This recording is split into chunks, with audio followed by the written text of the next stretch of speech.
अस्सलाम वालेकुम जनाब। काइंडली मुझे फीडबैक दे दीजिएगा कि आपको आवाज़, स्क्रीन और कैमरा तीनों चीज़ें क्लियर है? जो लोग पहली दफ़ा इस टूल को यूज़ कर रहे हैं, मोबाइल में टॉप पे क्वेश्चन मार्क आ रहा होता है और लैपटॉप पे राइट साइड पे एक पैनल है, जहाँ क्वेश्चन्स की ऑप्शन है, आप वहाँ जाके लिख सकते हैं।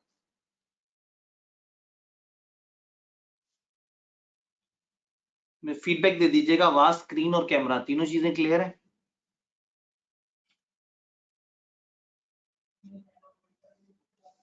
बेहतरीन हो गया। लें जी, आज हमारी आपसे मुलाकात हो रही है सीफेप 2 की ओरिएंटेशन में। एक पेपर जिसने अल्हम्दुलिल्लाह बड़ी इज़्ज़त दी है और पिछले 18 साल की जर्नी में जो सबसे ज़्यादा टाइम जो पेपर पढ़ाया है, दैट इज़ कॉर्पोरेट लॉ। मेरी अल्हम्दुलिल्लाह वजह शोहरत भी ये पेपर बना, इस सब्जेक्ट के ऊपर स्टडी मटेरियल पे, बेयर लॉज़ पे काम किया।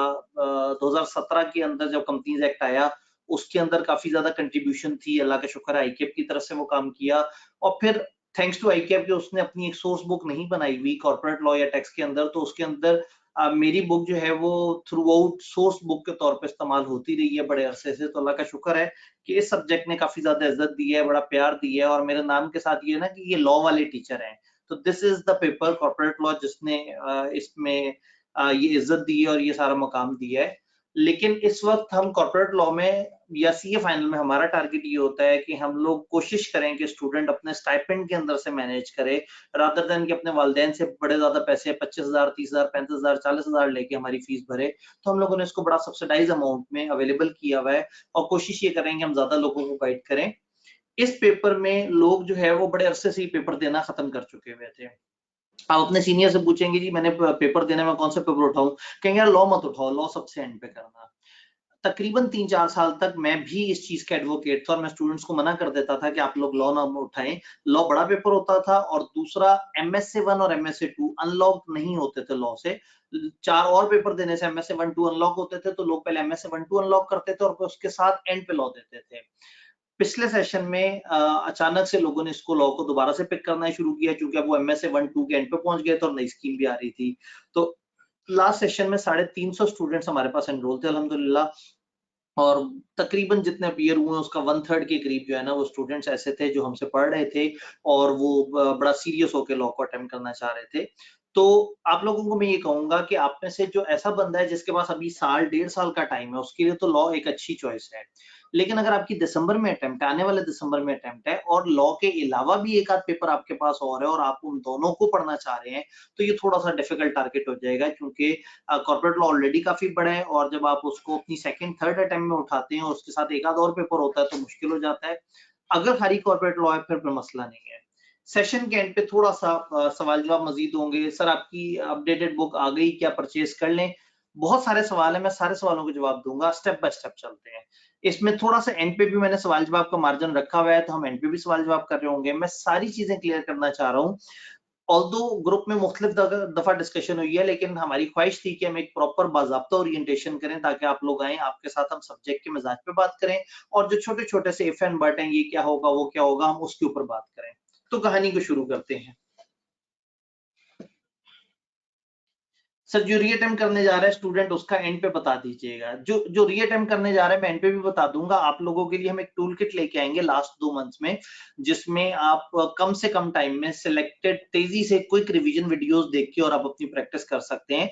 लेकिन जो पहली दफ़ा पढ़ रहा है उसके लिए ये वाला कोर्स है जिसको ज़रा ज़्यादा डिटेल से डेवलप किया गया है। ठीक है जी, मैं अब कहानी को आगे लेके चलता हूँ और स्टेप बाय स्टेप मैं कहीं नहीं जा रहा जब तक आप लोगों के सारों के सवालों के जवाब नहीं दूँगा, मैं नहीं जा रहा, तो बस आप भी हौसला रखें इंशाअल्लाह ताला एंड तक सबके साथ डिस्कशन होगी।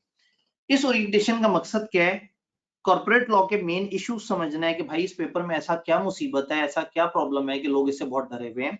इसकी बुक्स क्या होंगी, सोर्स बुक्स क्या होंगी, तैयारी कैसे करेंगे, कंप्यूटर बेस्ड एग्जाम अगर लॉ का देना है तो उसकी क्या अप्रोच होगी और उसके ऊपर मैं आपको किस तरह से हेल्प कर सकता हूँ। फिर हमारा सिलेबस आउटलाइन बहुत इंपॉर्टेंट है, एक बड़े सिलेबस में सिलेबस को समझना जांचना बड़ा जरूरी है। देन कौन कौन से टॉपिक्स ऐसे हैं जो क्रॉस लिंक हो रहे होते हैं, फिर एक वन पेजर मैप है पूरे सिलेबस का जिससे आप पूरे सिलेबस को सेगमेंट्स में वो कर लेते हैं। जब एक पेपर में 34-35 लॉज होते हैं ना तो उसका एक इमेज नहीं बनता, तो हम कोशिश करेंगे कि एक इमेज बनाएं ओवरऑल कि हमारे क्या कंटेंट्स और हमने उनको कैसे लेके चलना है। कॉर्पोरेट लॉ के साथ अब इस वक्त कैसे डील करना चाहिए इस टाइम पे जब चीजें इस तरह से चल रही हैं। फिर आप में से कुछ ऐसे लोग होंगे जो आज एडमिशन ले रहे हैं लेकिन जब वो पेपर दे रहे होंगे तो नई स्कीम आई हुई होगी। फिर अगर सिलेबस चेंज हो गया तो क्या होगा। ये सारी चीजें मैंने एंड ऑफ सेशन तक आपको साथ साथ क्लियर करनी है। वो नहीं होता वो यूट्यूबर एंड तक वीडियो लाजमी देखना तो एंड पे सारी काम की बात होगी।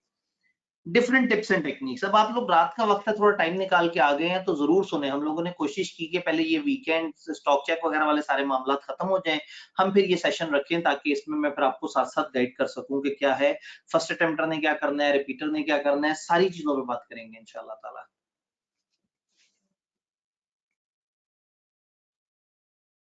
अच्छा, एक दो लोगों की मेरे पास वो आ रही है कि सर मैं इतने पेपर उठा रहा हूँ, इतना नहीं उठा रहा, मैं एसीसी कर रहा हूँ, मैं नहीं कर रहा।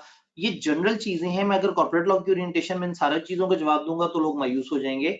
मेरा ईमेल आपके पास वैसे भी है और मैं एंड पे भी शेयर करूंगा। मुझे ईमेल पे ये सारी चीजें लिख के भेज दें, मैं ईमेल के ऊपर इंशाल्लाह ताला आपको जवाब दे दूंगा, रादर देन कि कॉर्पोरेट लॉ के अंदर बैठ के हम एक सिंगल स्टूडेंट का इशू देखें।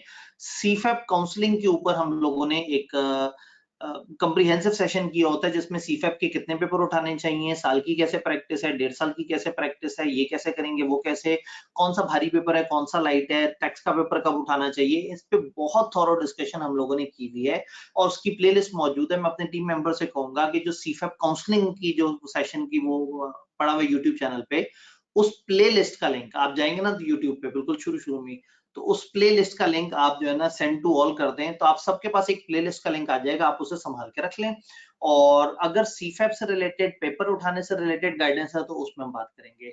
इस वक्त हमारा जो टारगेट है that is purely corporate law. के कॉर्पोरेट लॉ क्या है, किस तरह से, पर्सनली भी मुझे मेल करके मेरे से मशवरा ले सकते हैं और वो वाली वीडियोस देखने के बाद भी आपको ओवरऑल गेम प्लान समझ आ सकता है कि सीफैप के बच्चों के मसले क्या हैं, पढ़ने का टाइम किस तरह से निकालें, कौन सा टाइम ज्यादा बेहतर है, रूटीन कैसे बनाएं, वो सारी बातों पे बहुत थॉरो 2-2.5 घंटे की डिस्कशन है। कॉर्पोरेट लॉ के साथ मेन इश्यूज क्या हैं, प्रॉब्लम क्या है कॉर्पोरेट लॉ के साथ, हर बंदा क्यों भागा हुआ है कॉर्पोरेट लॉ से, हर बंदा क्यों आवाज आ रहा है कॉर्पोरेट लॉ से, length of the syllabus. This is the biggest subject of complete CA, biggest subject. PRC से लेके एमएसए 2 तक इतना बड़ा सब्जेक्ट कोई नहीं है। एमएसए 2 भी छोटा सब्जेक्ट है, एमएसए 1 भी छोटा सब्जेक्ट है, इसका बहुत अनड्यू लेंथी सिलेबस है।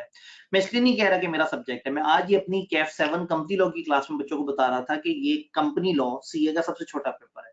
तो कैफ वाला कंपनी लॉ जहां सबसे छोटा पेपर था, वहां सीफैप का जो कॉर्पोरेट लॉ है वो सबसे बड़ा पेपर है। तो इसको समझना बड़ा जरूरी है कि सिलेबस क्या है, चौरस्ते क्या है, कौन सी जगह पे कम मेहनत से ज्यादा नंबर मिल सकते हैं, उन सारी चीजों को हम समझने की कोशिश करेंगे। तो एक बहुत बड़ा प्रॉब्लम है length of the syllabus. Syllabus इतना बड़ा है कि लोग आवाजार रहते हैं और इसको प्रॉपर तरीके से तैयार नहीं कर पाते।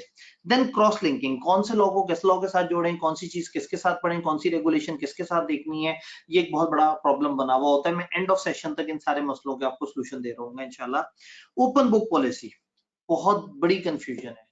ओपन बुक यूज करें तो भी रुल जाते हैं, ना यूज करें तो भी रुल जाते हैं। चीजों को याद करने बैठे तो सिलेबस बहुत ज्यादा है, दिमाग में रखें और फिर पेपर में बेयर लॉ को सॉफ्ट में ओपन करें, उसके साथ रिलेट करें तो वो अच्छी खासी ट्रिकी हो जाती है सारी कहानियां। लीगल लैंग्वेज फोबिया, कुछ लोगों को बहुत ज्यादा जोश चढ़ा होता है, वो बेयर लॉ में मुश्किल मुश्किल अल्फाज देखते हैं और फिर सोचते हैं कि अगर मैंने मुश्किल अल्फाज नहीं लिखे पेपर में तो मेरा तो पेपर फेल हो जाएगा। तो ऐसा नहीं होता। आईकैप एक्सपेक्ट करता है कि आप पेपर में सिंपल प्लेन इंग्लिश यूज करेंगे, आसान इंग्लिश यूज करेंगे, तो बहुत ज्यादा मुश्किल इंग्लिश यूज नहीं करनी होती। बेसिक मैप ओवरऑल हमारा सिलेबस क्या है, इसमें शेयर कैपिटल के ऊपर क्या गाइडेंस है, डायरेक्टर्स की गवर्नेंस पे क्या गाइडेंस है, कंपनियों की रजिस्ट्रेशन पे क्या गाइडेंस है, तो वो अलग अलग जगह पे एक मैप नहीं बना हुआ होता और लोग पेपर में जाते हैं तो वो बड़ा नील पे बैठे हुए होते हैं। जैसे ही सवाल आता है तो उन्हें नहीं समझ आता कि हमने इसको अप्रोच किस तरह से करना है। अच्छा, मैं कोशिश करूंगा कि मेरा पेस थोड़ा सा तेज रहे, चीजें डिटेल में भी हों, लेकिन मुझे अंदाजा है कि आप लोगों के लिए ज्यादा देर तक सुनना थोड़ा मुश्किल है। एक जमाना था 2.5-3 घंटे की ओरिएंटेशन होती थी, लेकिन इस वक्त मैं आप लोगों की जो जनरेशन का जो एक फास्ट तबीयत है मैं उसको भी ध्यान में रखूंगा, लेकिन एट द सेम टाइम मैं कोशिश करूंगा कि कंप्लीटनेस आउट ना हो और मैं आपको एक अच्छे तरीके से डाइजेस्टिव इंफॉर्मेशन जरूर दे दूं। इसीलिए सवाल ज्यादातर हम एंड पे लेने की कोशिश करेंगे।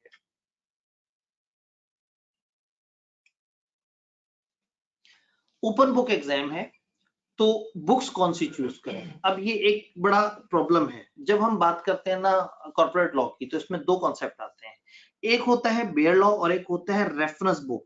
है तो ये टेक्स्ट बुक, लेकिन मैं इसको कहता हूँ रेफरेंस बुक। आप बगैर किसी किताब के भी काम चला सकते हैं। फॉर प्रैक्टिस जब भी आप चीजों को देखते हैं तो बेयर लॉ के अंदर आपको पता है बड़ी मुश्किल सी इंग्लिश में चीजें लिखी हुई होती हैं, फिर तरतीब नहीं होती। डिविडेंड का एक सेक्शन यहाँ है तो एक कहीं और पड़ा हुआ है, डायरेक्टर्स का एक सेक्शन यहाँ है तो एक 30 सेक्शन के बाद है, एक किसी और जगह पे है, इस लॉ ने कुछ और लिखा है, उस लॉ ने कुछ और लिखा है। तो आपके पास आईकैप में पेपर में बैठ के आप जिस पोर्टल पे पेपर दे रहे होते हैं उस पोर्टल पे आपके पास बेयर लॉ ओपन होते हैं।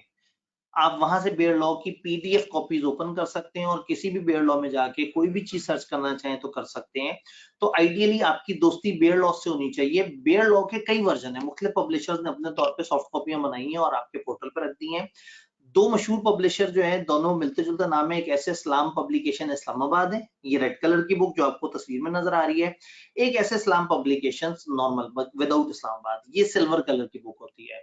ये किताबें फिजिकल में भी मिलती हैं और सॉफ्ट में भी मिलती हैं। सॉफ्ट में आईकैप के पोर्टल पे आप जब प्रैक्टिस करने जाते हैं तो आपके पास वहां पे भी मौजूद होती है। हम क्या करते हैं, हम अपने ग्रुप में ये डिफरेंट लॉज जो सिलेबस में है उनका latest version, up to date version वहां पे अवेलेबल कर देते हैं, ताकि अगर स्टूडेंट पीडीएफ की कॉपी से प्रैक्टिस करना चाहे, अपने आप को यूज टू करना चाहे तो वो यूज टू कर सकता है। तो चीज जो आपने समझनी है वो ये है कि पेपर में आपके पास बेयर लॉ मौजूद होगा, कोई और किताब नहीं होगी। और बेयर लॉ भी फिजिकल किताब मौजूद नहीं होगी। आप अपने सॉफ्टवेयर में जिस पे आप अटेम्प्ट कर रहे हैं वहीं पे एक टैब ओपन करेंगे, उसमें बेयर लॉ ओपन होगा और साथ साथ आप उसको रेफर कर सकते हैं। तो एक तो बेयर लॉ होता है जो सोर्स बुक है, जो कि चाहिए ही चाहिए और ये पेपर में भी आपके सामने मौजूद है।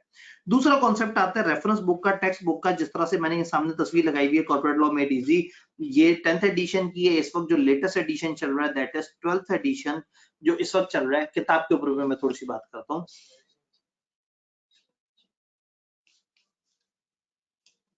मुझे एक दफा फीडबैक दे दीजिएगा, मेरी स्लाइड और आवाज कैमरा तीनों चीजें क्लियर है?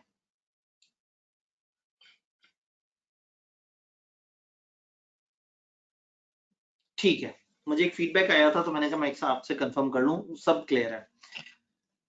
टेक्स्ट बुक, अब टेक्स्ट बुक क्या करती है? बेयर लॉ में ना 35 लॉज हैं और हर लॉ अपने तरीके से बात कर रहा है। शेयर कैपिटल के ऊपर कुछ 7-8 लॉज हैं, थोड़ी सी बात उसने कर दी, थोड़ी सी उसने कर दी। अब आपका मैप नहीं बन रहा होता कि भाई फर्स्ट इशू कैपिटल का कैसे होगा, सब्सिक्वेंट इशू कैसे होगा, डायरेक्टर्स की गवर्नेंस कैसे होगी, ये काम किस तरह से होगा।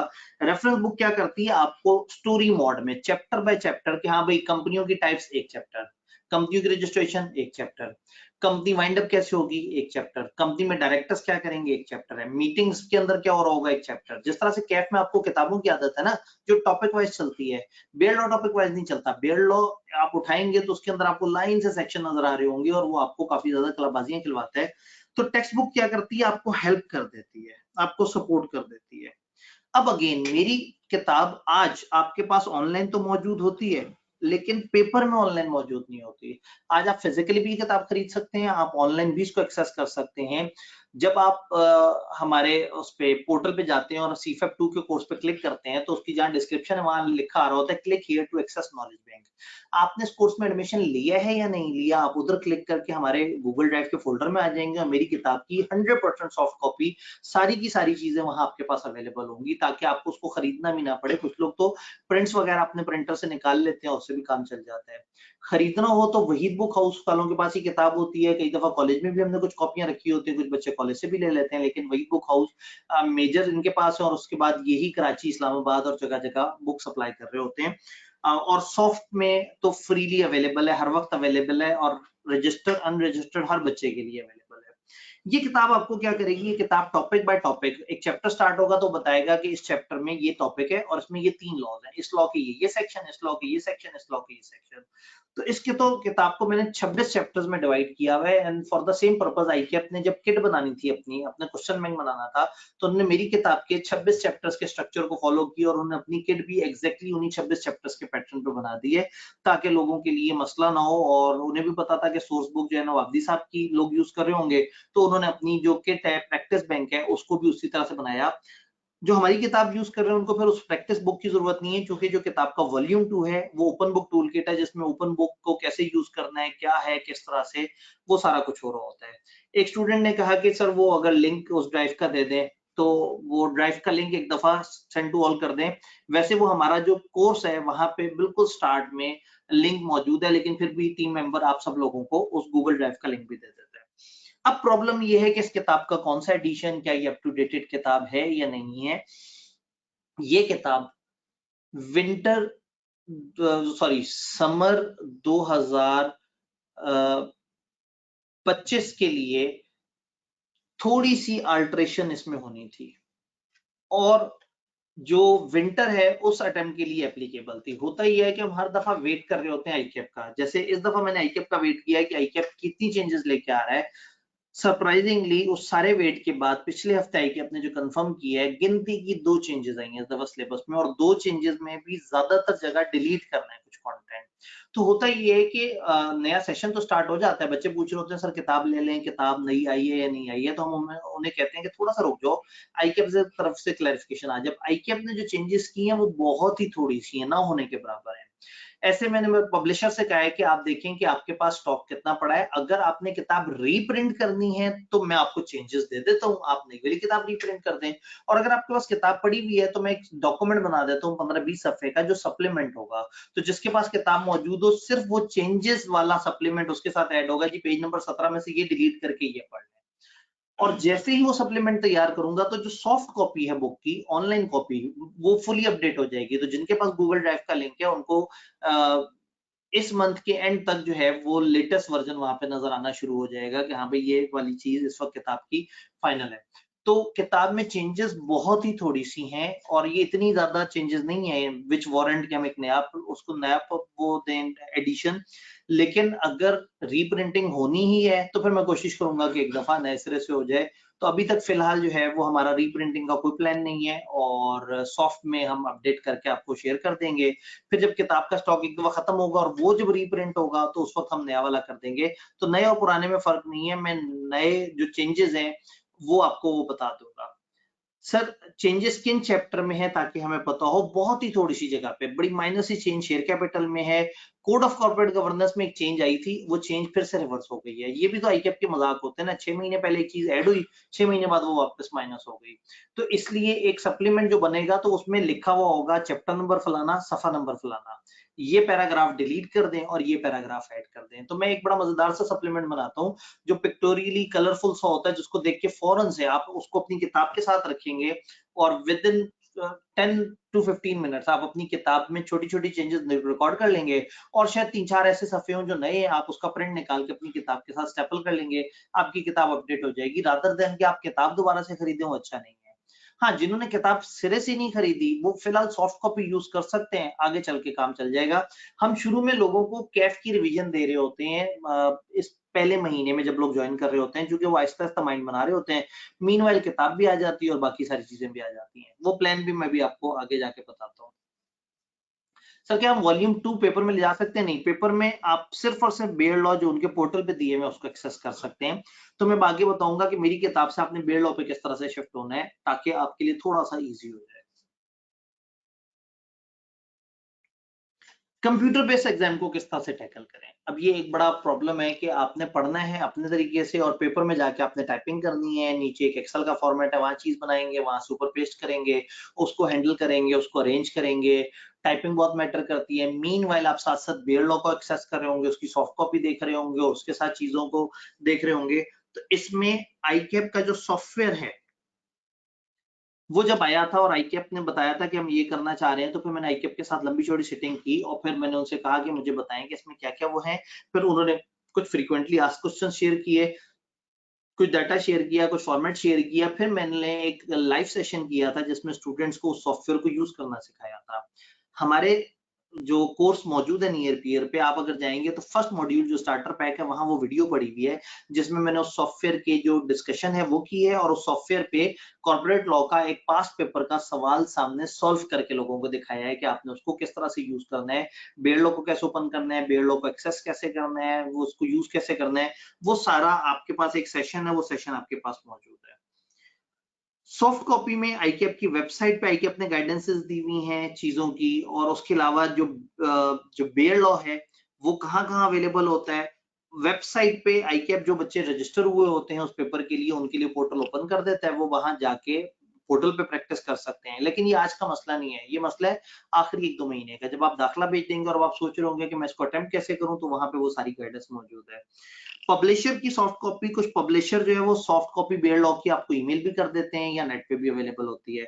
और तीसरा जी ड्राइव में मैंने क्या किया, एससीसीपी की वेबसाइट से जितने बेयर लॉज हैं, चूंकि किसी और पब्लिशर के बेयर लॉ ऑफिशियली में इजाजत नहीं होती, पिछले दिनों ऐसे इस्लाम पब्लिकेशन इस्लामाबाद वालों ने अपनी सॉफ्ट कॉपी हमें दी थी, पूरी की पूरी जो उन्होंने आईकेप को दी थी, वो सॉफ्ट कॉपी भी मैंने गूगल ड्राइव में डाली हुई है।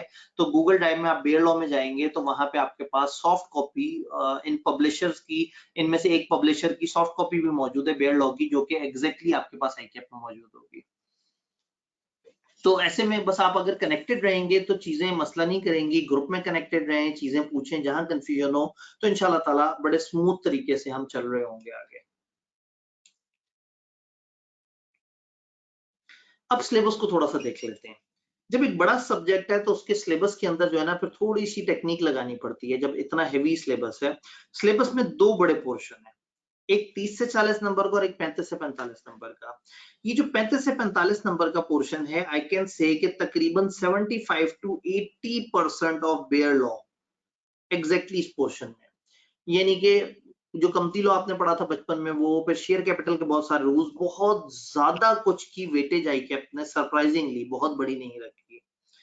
लेकिन ये जो 30 से 40 नंबर का पोर्शन है, इसमें 2 बड़े लॉस के अलावा बाकी बहुत ही कंफर्टेबल, बहुत ही आसान सी चीजें हैं। इसी तरह से यहाँ पे हमारे पास एक 10 से 15 नंबर का पोर्शन है, ये सिर्फ एक चैप्टर है, जैसे एक चैप्टर में से आईकेप हर दफा 10 से 15 नंबर का पेपर देने की कोशिश कर रहा है। और देन ये स्पेशलाइज्ड कॉर्पोरेट लॉज हैं, ये 3 लॉज हैं जहां से पेपर 10 से 15 नंबर का आ रहा है।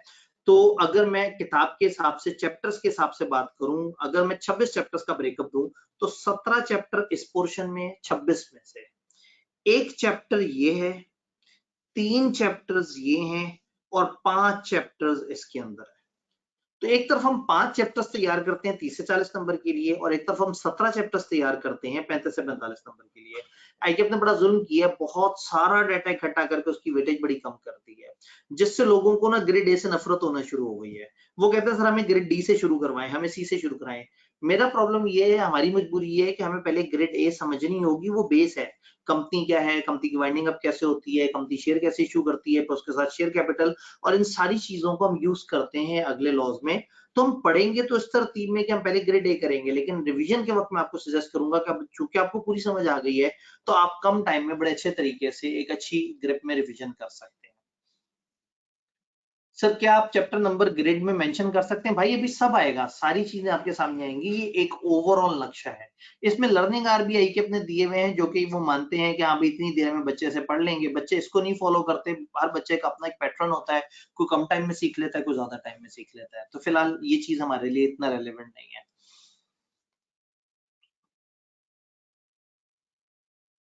अब हम इस पोर्शन में आते हैं।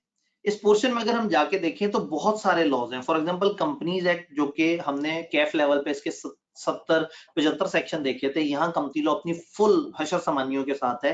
पहले तो 1 से लेके 275 तक सारे सेक्शन, फिर 293 से 302 तक, फिर बीच बीच में से कुछ और आगे जाके बहुत ज्यादा सेक्शन हो जाते हैं।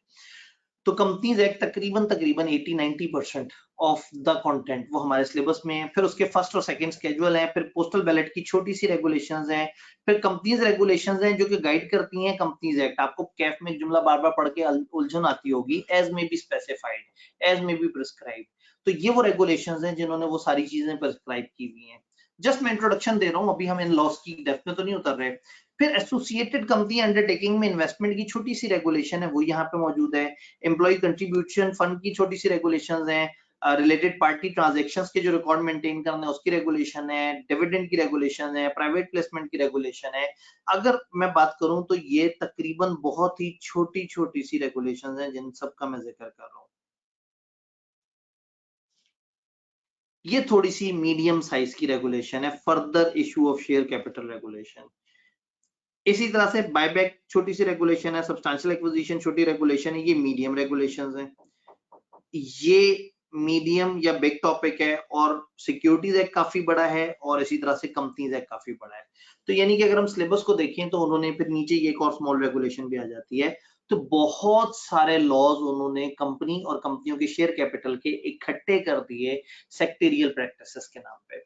तो सेक्टेरियल प्रैक्टिसेस आईकैप ने कहा कि ये 35 से 45 नंबर की इसकी वेटेज होगी। अगर मैं बेयर लॉ की किताब उठाऊं और उसमें अगर 1000 सफ़े हो तो तकरीबन 700 के करीब सफ़े तो इसी से भरे हुए होते हैं। तो ये पोर्शन बड़ा है, लेकिन आईकैप की यहाँ से टेस्टिंग सिलेक्टेड है, तो इसके अंदर भी हम जाएंगे तो समझ जाएंगे कि इसके अंदर कौन कौन से इंडिविजुअली इंपॉर्टेंट जरा ज्यादा पोर्शंस हैं। फिर हम बात करते हैं मीडिएशन, आर्बिट्रेशन, मिसमैनेजमेंट वगैरह की। कंपनीज एक्ट के बहुत ही सिलेक्टेड से सेक्शन और 4 छोटे से लॉ, ये सारे बड़े छोटे छोटे से लॉज हैं, और इस अकेले की वेटेज 10 से 15 नंबर की है इस चैप्टर की। तो सबसे कम मेहनत करके सबसे ज्यादा नंबर लेने का जो तरीका है वो चैप्टर नंबर 8 है हमारी किताब में, उसमें ये सारा पोर्शन दिया हुआ है। अभी मैं चैप्टर बाय चैप्टर भी बताता हूँ।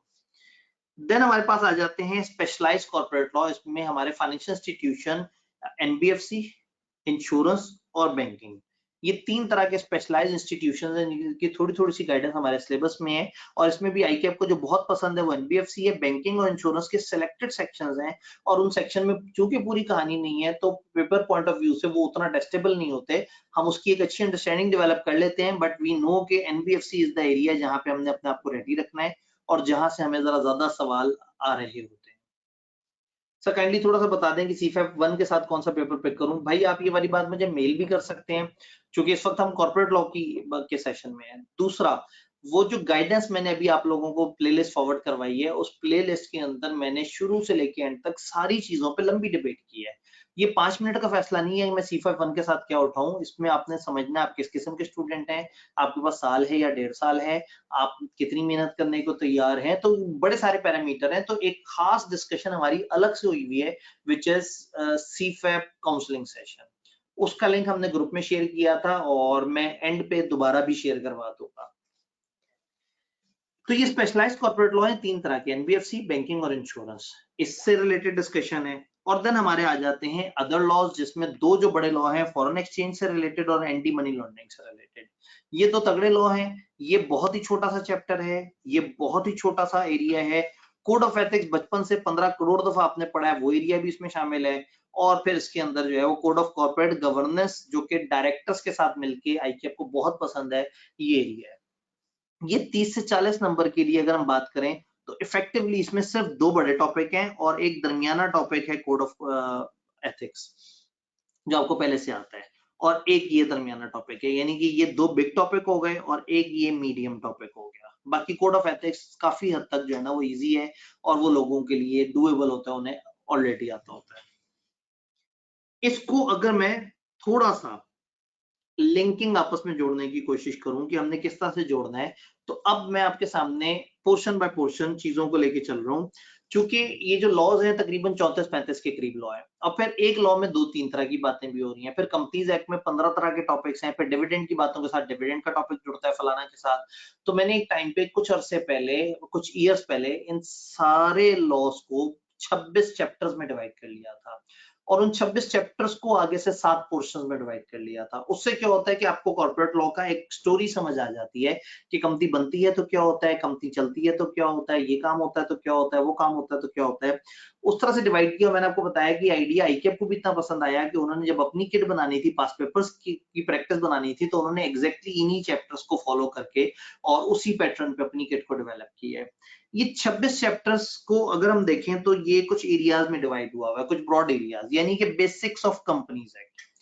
कंपनीज एक्ट की जो बुनियादी बातें हैं उसमें chapter number 1 introduction to company law and companies, बहुत सारे ये सेक्शन ऐसे हैं जो आपने कैफ लेवल पे पढ़े हुए हैं। बिल्कुल थोड़ी सी इजाफी बात है यहाँ पे कि कंपनियां क्या हैं, कितनी तरह की हैं, उनकी क्या कैटेगरीज हैं, होल्डिंग सब्सिडी किसे कहते हैं, फलाना क्या होता है, पब्लिक प्राइवेट क्या है, वो किस तरह से चलती है, एसईसीपी किसे कहते हैं, रजिस्ट्रार, ये सारी बातें पहले चैप्टर में। जो दूसरा चैप्टर है ये भी बहुत हद तक आपने अपने कैफ में पढ़ा हुआ है, लेकिन यहाँ थोड़ी सी इजाफी बातें भी हैं। इसमें कंपनीज एक्ट के सिलेक्टेड सेक्शंस, फर्स्ट कैजुअल और कंपनी रेगुलेशंस की चंद रेगुलेशंस आप देख रहे हैं।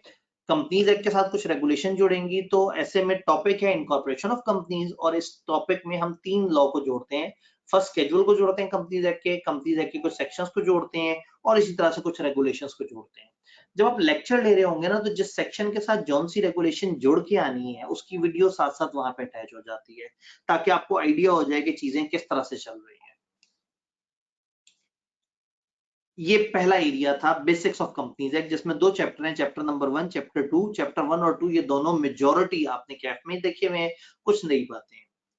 फिर second broader area is management of companies, कंपनियां चलेंगी कैसे, इसमें 4 चैप्टर्स हैं, 3, 4, 5 और 6। 3 मीटिंग्स और प्रोसीडिंग्स का बताता है। मीटिंग के सेक्शन मैक्सिमम आपने कैफ में पढ़े हुए हैं, लेकिन यहाँ 2 रेगुलेशंस नहीं है। पोस्टल बैलेट रेगुलेशन 2018 जो पोस्टल बैलेटिंग के ऊपर गाइड करती है, छोटी सी रेगुलेशन है, और इसी तरह से कंपनियों की रेगुलेशन में 2-3 गाइडेंसेस हैं जो कि मीटिंग्स के हवाले से उन्होंने दी है। डायरेक्टर अदर ऑफिसर अगर आप देखें तो हर चैप्टर के साथ ना लिखा हुआ आ रहा है कि एग्जैक्टली उसमें कौन कौन से सिलेबस एरिया के कौन से लॉज हैं और उन लॉज के कौन कौन से सेक्शंस हैं। तो प्रॉब्लम ये है कि हम यहाँ लॉ बाय लॉ नहीं पढ़ेंगे, हम चैप्टर बाय चैप्टर पढ़ेंगे। चैप्टर में एक थीम उठाएंगे जी, डायरेक्टर्स और अदर ऑफिसर। अब उस थीम के ऊपर जो जो भी रूल रेगुलेशन सर्कुलर कनेक्ट हो रहा होगा, हम उसको एक फ्लो में पढ़ लेंगे, ताकि आपके जहन में वो डायरेक्टर कौन है, कैसे आते हैं, कैसे चलाते हैं काम, पावर्स क्या होती हैं, ये क्या मामला होता है, वो क्या मामला होता है। सर आपकी बुक में पास पेपर कैसे अरेंज हुए हैं? मेरी किताब का जो वॉल्यूम 2 है उसमें एग्जैक्टली इन्हीं 26 चैप्टर्स की बेस पे जो है ना वो हमने सवालों को अरेंज किया हुआ है। और अगेन बहुत सारे लोग कहते हैं सर पास पेपर्स की प्रैक्टिस हमें मिलेगी नहीं मिलेगी, आपकी कोर्स में है या नहीं है।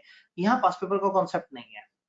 यानी आप अगर मेरा ऑडिट का कोर्स उठा के देखेंगे, मेरा सर उसामा का हमारा कंबाइंड कोर्स है, उसमें 150 से ज्यादा पास पेपर्स मिलेंगे। आप मेरा एसपीएम का कोर्स उठा के देखेंगे, मेजॉरिटी पास पेपर मिलेंगे। कॉर्पोरेट लॉ उठा के देखेंगे तो यहाँ पास पेपर्स का कॉन्सेप्ट आउट है, क्योंकि ओपन बुक एग्जाम कुछ ईयर्स पहले हुआ है, बहुत पुरानी बात नहीं है। और पास पेपर आईकेएफ 2008 से दे रहे हैं। तो उस जमाने में रट्टे वाले सवाल आते थे, उस जमाने में ओपन बुक एग्जाम नहीं होता था, लोग याद करते थे और याद करके पेपर देते थे। अब ये पिछले 3-4 साल से पैटर्न बदला है, अब ओपन बुक की तरफ आया है। नो वैल्यू इज डिराइव्ड के पास पेपर रट्टा नहीं मारने, अब हमने सवालों की प्रैक्टिस करनी होती है। तो फॉर दैट पर्पस हम आपको सवाल प्रोवाइड करते हैं, फिर हम आपसे वीकली लाइव सेशन कर रहे होते हैं, 2 वीकली लाइव सेशन कर रहे होते हैं कि आप आए और जो जो सवालों में डिस्कशन है उसको वो करें। कुछ सवालों की वीडियो प्रोवाइड करते हैं, कुछ सवालों पे लाइव डिस्कशन करते हैं, ताकि आपकी राइटिंग आपकी ड्राफ्टिंग इंप्रूव हो और आप चीजों को देख सकें। तो एक सिस्टमेटिक वे में चलते भी मैं आगे स्केड्यूल भी दिखाऊंगा। तो डायरेक्टर अंदर ऑफिसर्स के अंदर जो है वो अगर आप देखें तो डिफरेंट चीजें कनेक्ट हुई हुई हैं। फिर investment, contract, dividend, company investment कैसे करती है, कॉन्ट्रैक्ट कैसे करती है, डिविडेंड्स का क्या मामला है, उसके पोर्शंस इकट्ठे किए हुए हैं। फिर अकाउंट्स और रिकॉर्ड, ये छठा चैप्टर। देन हमारे पास तीसरा एरिया आ जाता है एडवांस एरियाज ऑफ कंपनीज है, जो कि आपने कैफ लेवल पे नहीं देखे थे। कंपनियों की इन्वेस्टिगेशन कैसे होती है, चैप्टर 7। कंपनियों में मीडिएशन, आर्बिट्रेशन, अरेंजमेंट, रीस्ट्रक्चरिंग ये कैसे होती है, ये चैप्टर 8। ये वही वाला जो कि बड़ा इंपॉर्टेंट चैप्टर है, और इस अकेले की वेटेज जो है वो 10 से 15 नंबर की है। देन वाइंडिंग अप, और उसके बाद जो कचरा मचरा सेक्शन बच गए कंपनीज एक्ट के, वो यहाँ इकट्ठे हो गए। तो ये तकरीबन 10 चैप्टर्स के अंदर हमारा कंपनीज एक्ट और कंपनीज एक्ट के जो बहन भाई हैं और उससे रिलेटेड जो रेगुलेशंस हैं वो साथ कनेक्ट होती हैं। फिर हम थोड़ा सा एडवांस जाते हैं, तो शेयर कैपिटल और सिक्योरिटी से रिलेटेड लॉज हमारे पास आ जाते हैं, चैप्टर 11, 12, 13, 14, 15, 16, 17, 18। आठ आठ चैप्टर्स, जिसमें जितने भी कंपनीज एक्ट, सिक्योरिटीज एक्ट और आईकेएफ के सिलेबस में शेयर कैपिटल से रिलेटेड चीजें थी, उनको कुछ टॉपिक्स में डिवाइड कर दिया। शेयर कैपिटल के बेसिक्स इसमें, डिबेंचर्स के सारे रूल्स इसमें हैं। शेयर कैपिटल जब फर्दर इशू होता है तो क्या क्या होता है, कौन कौन से रूल, कौन कौन सी रेगुलेशन की किस चीजों को फॉलो करते हैं, वो यहाँ है। कंपनी शेयर कैपिटल बाय कैसे करती है उस चैप्टर में है। इनसाइडर ट्रेडिंग और डिफरेंट एरियाज, फिर फर्स्ट इशू किस तरह से होता है, स्टॉक एक्सचेंज के क्या रूल्स है, और सब्सटैंशियल एक्विजिशन। तो हमने 8 पोर्शंस में डिवाइड कर दिया इस जोन को, law related to share capital. Then अगर आगे जाए तो स्पेशलाइज्ड कंपनीज है, 3 तरह की स्पेशलाइज्ड कंपनीज हैं, चैप्टर 19, 20 और 21। यानी कि non banking finance company NBFC, banking और इंश्योरेंस। तो इससे रिलेटेड जो डिफरेंट तरह के कवानीन है वो इसके अंदर शामिल है। यानी कोशिश ये की है कि एक चैप्टर में एक टॉपिक हो और उस टॉपिक से रिलेटेड जितने भी सेक्शन और वो सारी चीजें उनकी आपस में क्रॉस लिंकिंग करके वहीं पे दिखा दिया जाए।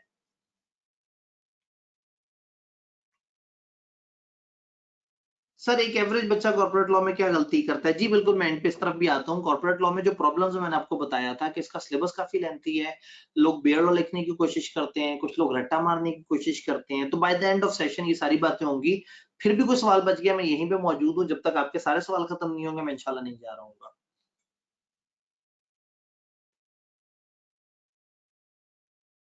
मजे की बात है कि हम इतने जोशो खरोश से ओरिएंटेशन भी करा रहे हैं और इस वक्त हमारे अपने कोर्स में एज ऑफ नाउ चूंकि जून खत्म हुआ और उसके बाद अब लोग इसमें एनरोल कराने शुरू हो गए। नॉर्मली जुलाई अगस्त लोग साथ साथ एनरोल करा रहे होते हैं। As of today 100 plus students अब तक एनरोल हो चुके हैं, लेकिन उनमें से भी 1/3 मुश्किल से आए हुए हैं इस लाइव सेशन में।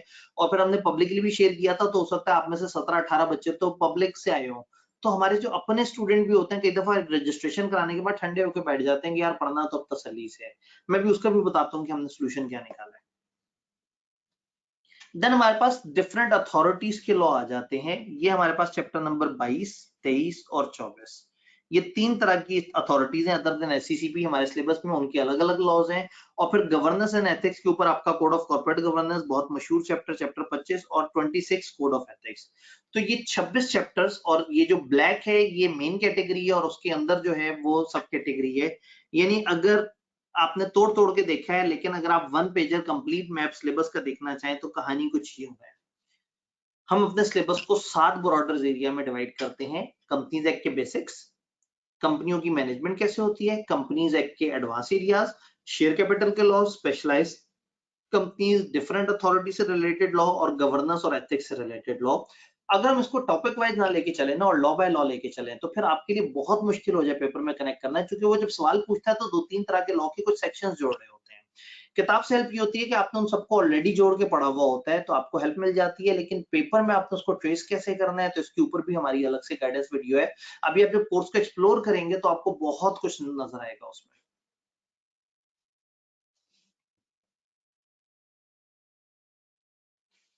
हमारा पैटर्न क्या होगा क्लासेस का, हमारा वीकली स्केड्यूल क्या होगा।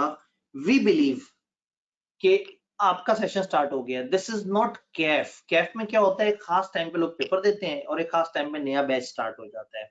सीए फाइनल में लोग अलग अलग टाइम पे फॉर्म में जा रहे होते हैं, अलग अलग टाइम पे ज्वाइन कर रहे होते हैं। अच्छा, जो ऑलरेडी पेपर दे रहे होते हैं वो रिजल्ट आने के बाद ज्वाइन कर रहे होते हैं सीफेप का। और जो अभी किसी की अभी इंडक्शन हो गई वो हफ्ते बाद ज्वाइन कर लेगा, किसी की इंडक्शन महीने बाद होगी वो 1.5 महीने बाद ज्वाइन कर लेगा। अच्छा, जब लोग ज्वाइन करते हैं तो अभी उनका बहुत ज्यादा मूड नहीं होता पढ़ने का, वो अभी सीरियस नहीं होते, वो अभी अपनी रूटीन के साथ एडजस्ट कर रहे होते हैं। अगर एचसे में आते साथ ही मैं उनको टारगेट देना शुरू कर दूं, उनके साथ लाइव सेशन हो, बातचीत हो और वो सारा, तो पता लगेगा 10% लोग पढ़ रहे हैं और 90% लोग 1-1.5 महीने बाद कहेंगे ओहो मेरे तो पेंडिंग लेक्चर्स हैं। हमने क्या किया है, सारे सिलेबस को वीक वाइज डिवाइड किया हुआ है। यानी कि हम इसको कहते हैं वीक 1, वीक 2, 3, 4, 5, 6, 7, इस तरह से करके एग्जैक्टली जो सामने आपको स्केड्यूल नजर आ रहा है इसी तरह से आपका पोर्टल पे बना हुआ है। पोर्टल पे हर वीक के 2 मॉड्यूल्स हैं, एक मॉड्यूल में उसके लेक्चर हैं और एक मॉड्यूल में लिखा हुआ है bare law yield. Bare law yield में ये होता है कि उस चैप्टर से रिलेटेड जहां जहां बेयर लॉ में जो सेक्शन मुश्किल थे, जो प्रोविजन मुश्किल थी, जो रूल्स मुश्किल थे, मैंने उसको स्क्रीन पे खोला है और उसके ऊपर लाइन बाय लाइन उसको तर्जुमा करके, उसकी तशरीह करके, उसको कनेक्ट करके, उसकी प्रैक्टिकल एग्जांपल देके समझाने की कोशिश की है। तो वो लोग जो कि लॉ, बेयर लॉ पढ़ के कंफ्यूज होते हैं तो उनके लिए वो चीज है, और अगर आप कंफ्यूज नहीं हुए तो आपके लिए वो फोल्डर्स नहीं है, आपके लिए क्लास लेक्चर वाले फोल्डर है। तो ये वीक इस तरह से चलते चलते चलते चलते यहाँ आता है, यानी कि 2 नवंबर को आइडियली अगर आप वीकली हमारा स्प्रेड फॉलो करें तो 2 नवंबर इज द डेट जब आप अपना सिलेबस खत्म कर लेंगे। लेकिन एक चीज ध्यान में रखनी है, मेरे नजदीक सीफेप की स्टार्टिंग डेट 28 जुलाई है। टू मी 28 जुलाई है। उससे पहले क्या है, ज्वाइनिंग डेट ऑफ स्टूडेंट से लेके 27 जुलाई तक कैफ का रीकैप है। होता ये है कि अभी आप पढ़ने का माहौल बनाने लगते हैं और आते साथ ही सीफेप की भारी पढ़ाई मिलती है, आप आवाजार हो जाते हैं। तो हम क्या करते हैं, हम पहले 1 महीने लोगों को, कोई 2 जुलाई को ज्वाइन करेगा, कोई 10 जुलाई को ज्वाइन करेगा, कोई 30 जून को ज्वाइन करेगा, 27 जून को ज्वाइन करेगा, कोई 26 जुलाई को ज्वाइन करेगा। हम 27 जुलाई तक यानी कि जुलाई के महीने तक जितने लोग भी आ रहे हैं, हमारी assumption ये है कि वो जाएं और सबसे पहला जो स्टार्टर पैक के बाद जो सबसे पहला मॉड्यूल है उसको एक्सेस करें, दैट इज कैफ रिवीजन। आप में से कुछ ने 1.5 साल पहले कमती लॉ पढ़ा था, कुछ ने साल पहले कमती लॉ पढ़ा था, कुछ ने शायद अभी ताजा 6 महीने पहले पढ़ा हो और कुछ ने शायद कोई 3-4 साल पहले पढ़ा हो और उनको भूल गया हो। मकसद सिर्फ ये है कि आप थोड़ा सा जरा चार्ज हो जाते हैं। बड़ी मजेदार सी वो वीडियोस बनी हुई हैं। इसी तरह से मैंने कमरे में बैठ के और डिफरेंट टॉपिक्स के ऊपर मीटिंग डायरेक्टर जो कि कैफ में आपके होते हैं, मैंने वो वीडियोस बनाई हुई हैं। वो वीडियो देखने में ज्यादा दिक्कत नहीं होती, लेकिन आप थोड़े से रवा हो जाते हैं। जो फर्स्ट मंथ आप जब ज्वाइन कर रहे होते हैं, तो आपको साथ साथ जो है ना वो चीजें मिल जाती हैं कि ये इस तरह से करना है, ये इस तरह से करना है, ये चीज यूं चलेगी। तो जिस वक्त आप अभी फ्लो में नहीं है, जिस वक्त आप अभी ज्यादा एक्टिव नहीं हुए, आपने तेजी से नहीं पढ़ना शुरू किया है, जिस वक्त आप सोच रहे हैं किताब खरीदूं या ना खरीदूं, जिस वक्त आप फर्म में एक रूटीन बना रहे हैं, हम आपको एकदम से परेशान नहीं करते। हम शुरू में आपको इजी होने के लिए, वो नहीं होता प्रैक्टिस मैच खिलवाना, तो पहले महीने आपका टारगेट हमारा सिर्फ ये है कि आपने जो कैफ में पढ़ा था उसकी रिवीजन वीडियोस हैं, एक एक घंटे में पूरा पूरा चैप्टर खत्म हुआ हुआ है, बस आपने उसको एक दफा गो थ्रू करना है, अलर्ट हो जाना है, एक बेस बना लेनी है, ताकि जैसे ही अगस्त स्टार्ट हो या जुलाई एंड हो, आप रेगुलरली वीकली हमारे दिए गए टारगेट के मुताबिक पढ़ते रहें। फिर इसमें क्या होता है कि मैं पहले क्या करता था, मैं वीकली लाइव सेशन करता था, तो उसमें मैं अकेले ही बैठा इंतजार करता रह जाता था और बच्चे नहीं आते थे। लास्ट टाइम भी 350 बच्चे थे और आखिरी महीने में 2 ऐसे लाइव सेशन है जिसमें मुश्किल से 2-2 बच्चे आए। प्रॉब्लम है कि आप लोग बहुत ज्यादा अपनी रूटीन में मसरूफ हैं, पढ़ाई आपकी थोड़ी सी लेस प्रेफरेंस बन गई है, और ऊपर से जाहिर आप फर्म के बाद थके आ रहे होते हैं, आपके लिए बड़ा मुश्किल होता है। जैसे अभी मैंने लाइव सेशन ये ओरिएंटेशन रखी 8 बजे, ताकि आप लोगों के लिए थोड़ा सा पहुंचना भी आसान हो। तो ये लाइव सेशन हम फिर लेट नाइट पे ले गए। जब मैंने सेशन में उसको लेट नाइट पे लेके गया, तो मैंने देखा कि लोगों की प्रेजेंस थोड़ी सी बेहतर हो गई। लेकिन हर वीक रखते थे तो वो मुसीबत लग रही होती, तो फिर हमने उसको डिवाइड कर लिया अल्टरनेट, यानी आखिरी महीना छोड़ के हम अल्टरनेट वीक पे मिल रहे होते हैं। और उसके आगे जब लास्ट मंथ आता है, तो सब्जेक्ट टू बच्चों की फरमाइश हम वीकली मिलना शुरू कर देते हैं। तो यहाँ पे हर अल्टरनेट मंडे पे रात 11 बजे एक लाइव सेशन हो रहा होगा, जिसमें मैं आपसे पीरियोडिक इंटरवल्स में मिलके और जो जो आपकी प्रोग्रेस है आपके साथ डिस्कस कर रहा हूँ। हम साथ बैठ के बात करेंगे। आप कहेंगे सर इस सेक्शन में नहीं समझ आया, मैं वो सेक्शन सामने स्क्रीन पे ओपन कर लूंगा। आप कहेंगे सर ये कॉन्सेप्ट नहीं समझ आया, सर मैंने ये वाला सवाल किया था, मुझे ये मसला है, मैंने व्हाट्सएप पे सवाल पूछा था, मुझे जवाब मिला था, लेकिन मैं जरा आपसे फेस टू फेस पूछना चाह रहा हूँ। तो ये लाइव सेशंस आर फॉर कि आप हमसे बहुत ज्यादा दूर ना हो जाएं। तो कहानी कहाँ से स्टार्ट होगी? कहानी स्टार्ट होगी कैफ की रिवीजन से, और आप आहिस्ता आहिस्ता आहिस्ता आहिस्ता रिदम में आएंगे। फिर जुलाई के एंड से तेज हो जाएगा प्रोसेस, यानी कि फर्स्ट वीक में आपने देखा तो ये आपके सामने टारगेट आ रहा है। सेकंड वीक में अगर आप देखें तो ये टारगेट आ रहा है, और ये इसमें जब आपका फर्स्ट वीक खत्म हुआ, सेकंड वीक स्टार्ट हुआ, तो उसके साथ आपका मंडे को लाइव सेशन आ गया। फिर 2 हफ्ते बाद फिर मंडे को लाइव सेशन। तो मैंने पीरियोडिकली हर 2-2 हफ्ते बाद लाइव सेशन रखा हुआ है, ताकि जो जो उन 2 हफ्तों के दरमियान आपने पढ़ा, आपकी परेशानियां हैं, प्रॉब्लम्स हैं, आप मेरे से पूछना चाह रहे हैं, आप लाइव आना चाह रहे हैं, हम लाइव वो करें। अगर हम सारी क्लासें भी लाइव करें तो बच्चे पूछते हैं इसकी रिकॉर्डिंग कब मिलेगी। सब रिकॉर्डिंग दे दें तो कहते हैं टीचर तो बहुत दूर हो गया, पता नहीं हमें पढ़ाएगा नहीं पढ़ाएगा, कौन है, अब पता नहीं उसने रिकॉर्डिंग करके कहीं दे दी है, हमें नजर भी आएगा या नहीं। अल्हम्दुलिल्लाह मैं यही मौजूद हूँ, बशर्ते सेहत जिंदगी में आपको इसी तरह से नजर आता रहूंगा, और आपको वक्तन फवक्तन जब जब मौका आप देंगे, मैं गाइड करने की कोशिश करूंगा। मैं एग्जैक्टली इन 10 बजे 11 बजे इस तरह के जो टाइम हमने रखे होते हैं, मैं उस पर अवेलेबल हुआ होता हूँ। फिर हम बच्चों का इंतजार कर रहे होते हैं, लेकिन बच्चे ही नहीं आ रहे होते। अगर आप एंड पे देखेंगे तो आप चेक करें कि जब आपका नवंबर में हमारा ये खत्म होता है, तो फिर आपको रिवीजन की वीडियोस नजर आती हैं। इसमें क्या होता है, मैंने पूरे के पूरे सब्जेक्ट के जितने भी चैप्टर्स हैं उनकी एक एक घंटे सवा सवा घंटे की क्रैश वीडियोस बनाई हुई होती हैं। मैं वक्तन फवक्तन क्रैश कोर्स करता रहता हूँ, फिर उसमें से बड़ा अच्छा अच्छा कंटेंट इकट्ठा करता हूँ, फिर हम उसको फाइन ट्यून एडिट करते हैं, सेट करते हैं, और इस तरह से बना देते हैं कि आप 1 घंटे में पूरे चैप्टर को तेजी से गो थ्रू करें। लेकिन वो हम पहले दिन सजेस्ट नहीं करते, वो एंड पे सजेस्ट करते हैं। आप जब कोर्स पे जाके देखेंगे तो सबसे आखिरी जो मॉड्यूल आपको नजर आएगा वो इस चीज का होगा कि हाँ भाई ये क्रैश कोर्स, क्रैश की रिवीजन वीडियोस, ये लास्ट 1-2 मंथ के लिए जब आपने कम पढ़ के और तेजी से रिवाइज करना होता है, तो उसमें बड़ी खूबसूरती से एक एक घंटे में पूरे पूरे चैप्टर को समेटा हुआ होता है। तो ये एंड के लिए है।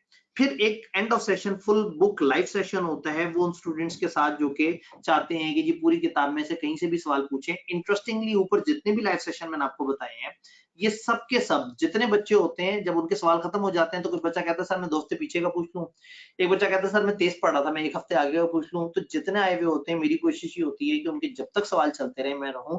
मैंने रात इसलिए लेट नाइट इसके टाइम रखा होता है कि ये इसके साथ मैंने कोई एक्टिविटी नहीं रखी होती, तो ये सेशन रात 1 बजे बंद हो, 2 बजे बंद हो, हमें कोई दुख नहीं होता, और वो जो जो बच्चों की जो जो क्यूरीज होती हैं वो साथ साथ उसको पूछ सकते हैं।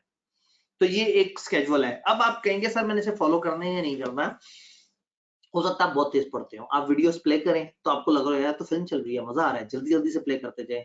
This is not the game. सिर्फ वीडियो प्ले करना काफी नहीं है, मैं आगे आपको बताता हूँ कि तरतीब क्या है। हर वीक का ये वो टारगेट है जो टू मी अ टीचर मुझे लगता है कि ये एक हफ्ते में डूएबल है। अगर आप इससे तेज चलेंगे तो वो थोड़ा सा ज्यादती करेंगे, अगर आप स्लो चलेंगे तो भी आपके लिए थोड़ा सा चीजें मुश्किल होंगी। तो ये एक आइडियल ऐसा स्केड्यूल है जिसको अगर आप तरीके से हमारे साथ साथ चल के फॉलो करें तो बहुत ज्यादा चांसेस हैं कि आप बड़े अच्छे स्मूथ तरीके से अपनी सारी एक्टिविटीज को कवर कर पाएंगे। फुल बुक लाइव सेशन के बाद एक कंप्रीहेंसिव मॉक होता है एंड ऑफ सेशन में, जो कि आईकेप के इम्तिहान से 2 हफ्ते पहले होता है। तो वो लोग जिनकी अटेम्प्ट आई हुई होती है वो ये मॉक देते हैं और बाकी लोग ये मॉक नहीं दे रहे होते।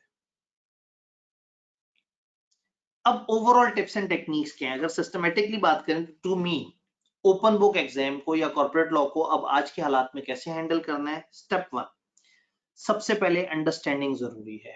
क्लासेस को अटेंड करना, ऑनलाइन क्लासेस की पूरी रिकॉर्डेड वर्जन जो कि आपका टाइम सेव कर रहा है उसको देखना, समझना, सुनना कि क्या चल रहा है।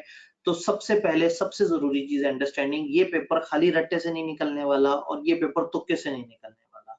आप को समझना होगा कि शेयर कैपिटल का कौन सा राइट इशू से रिलेटेड कौन सी रेगुलेशन है, बोनस इशू से रिलेटेड क्या चीज है।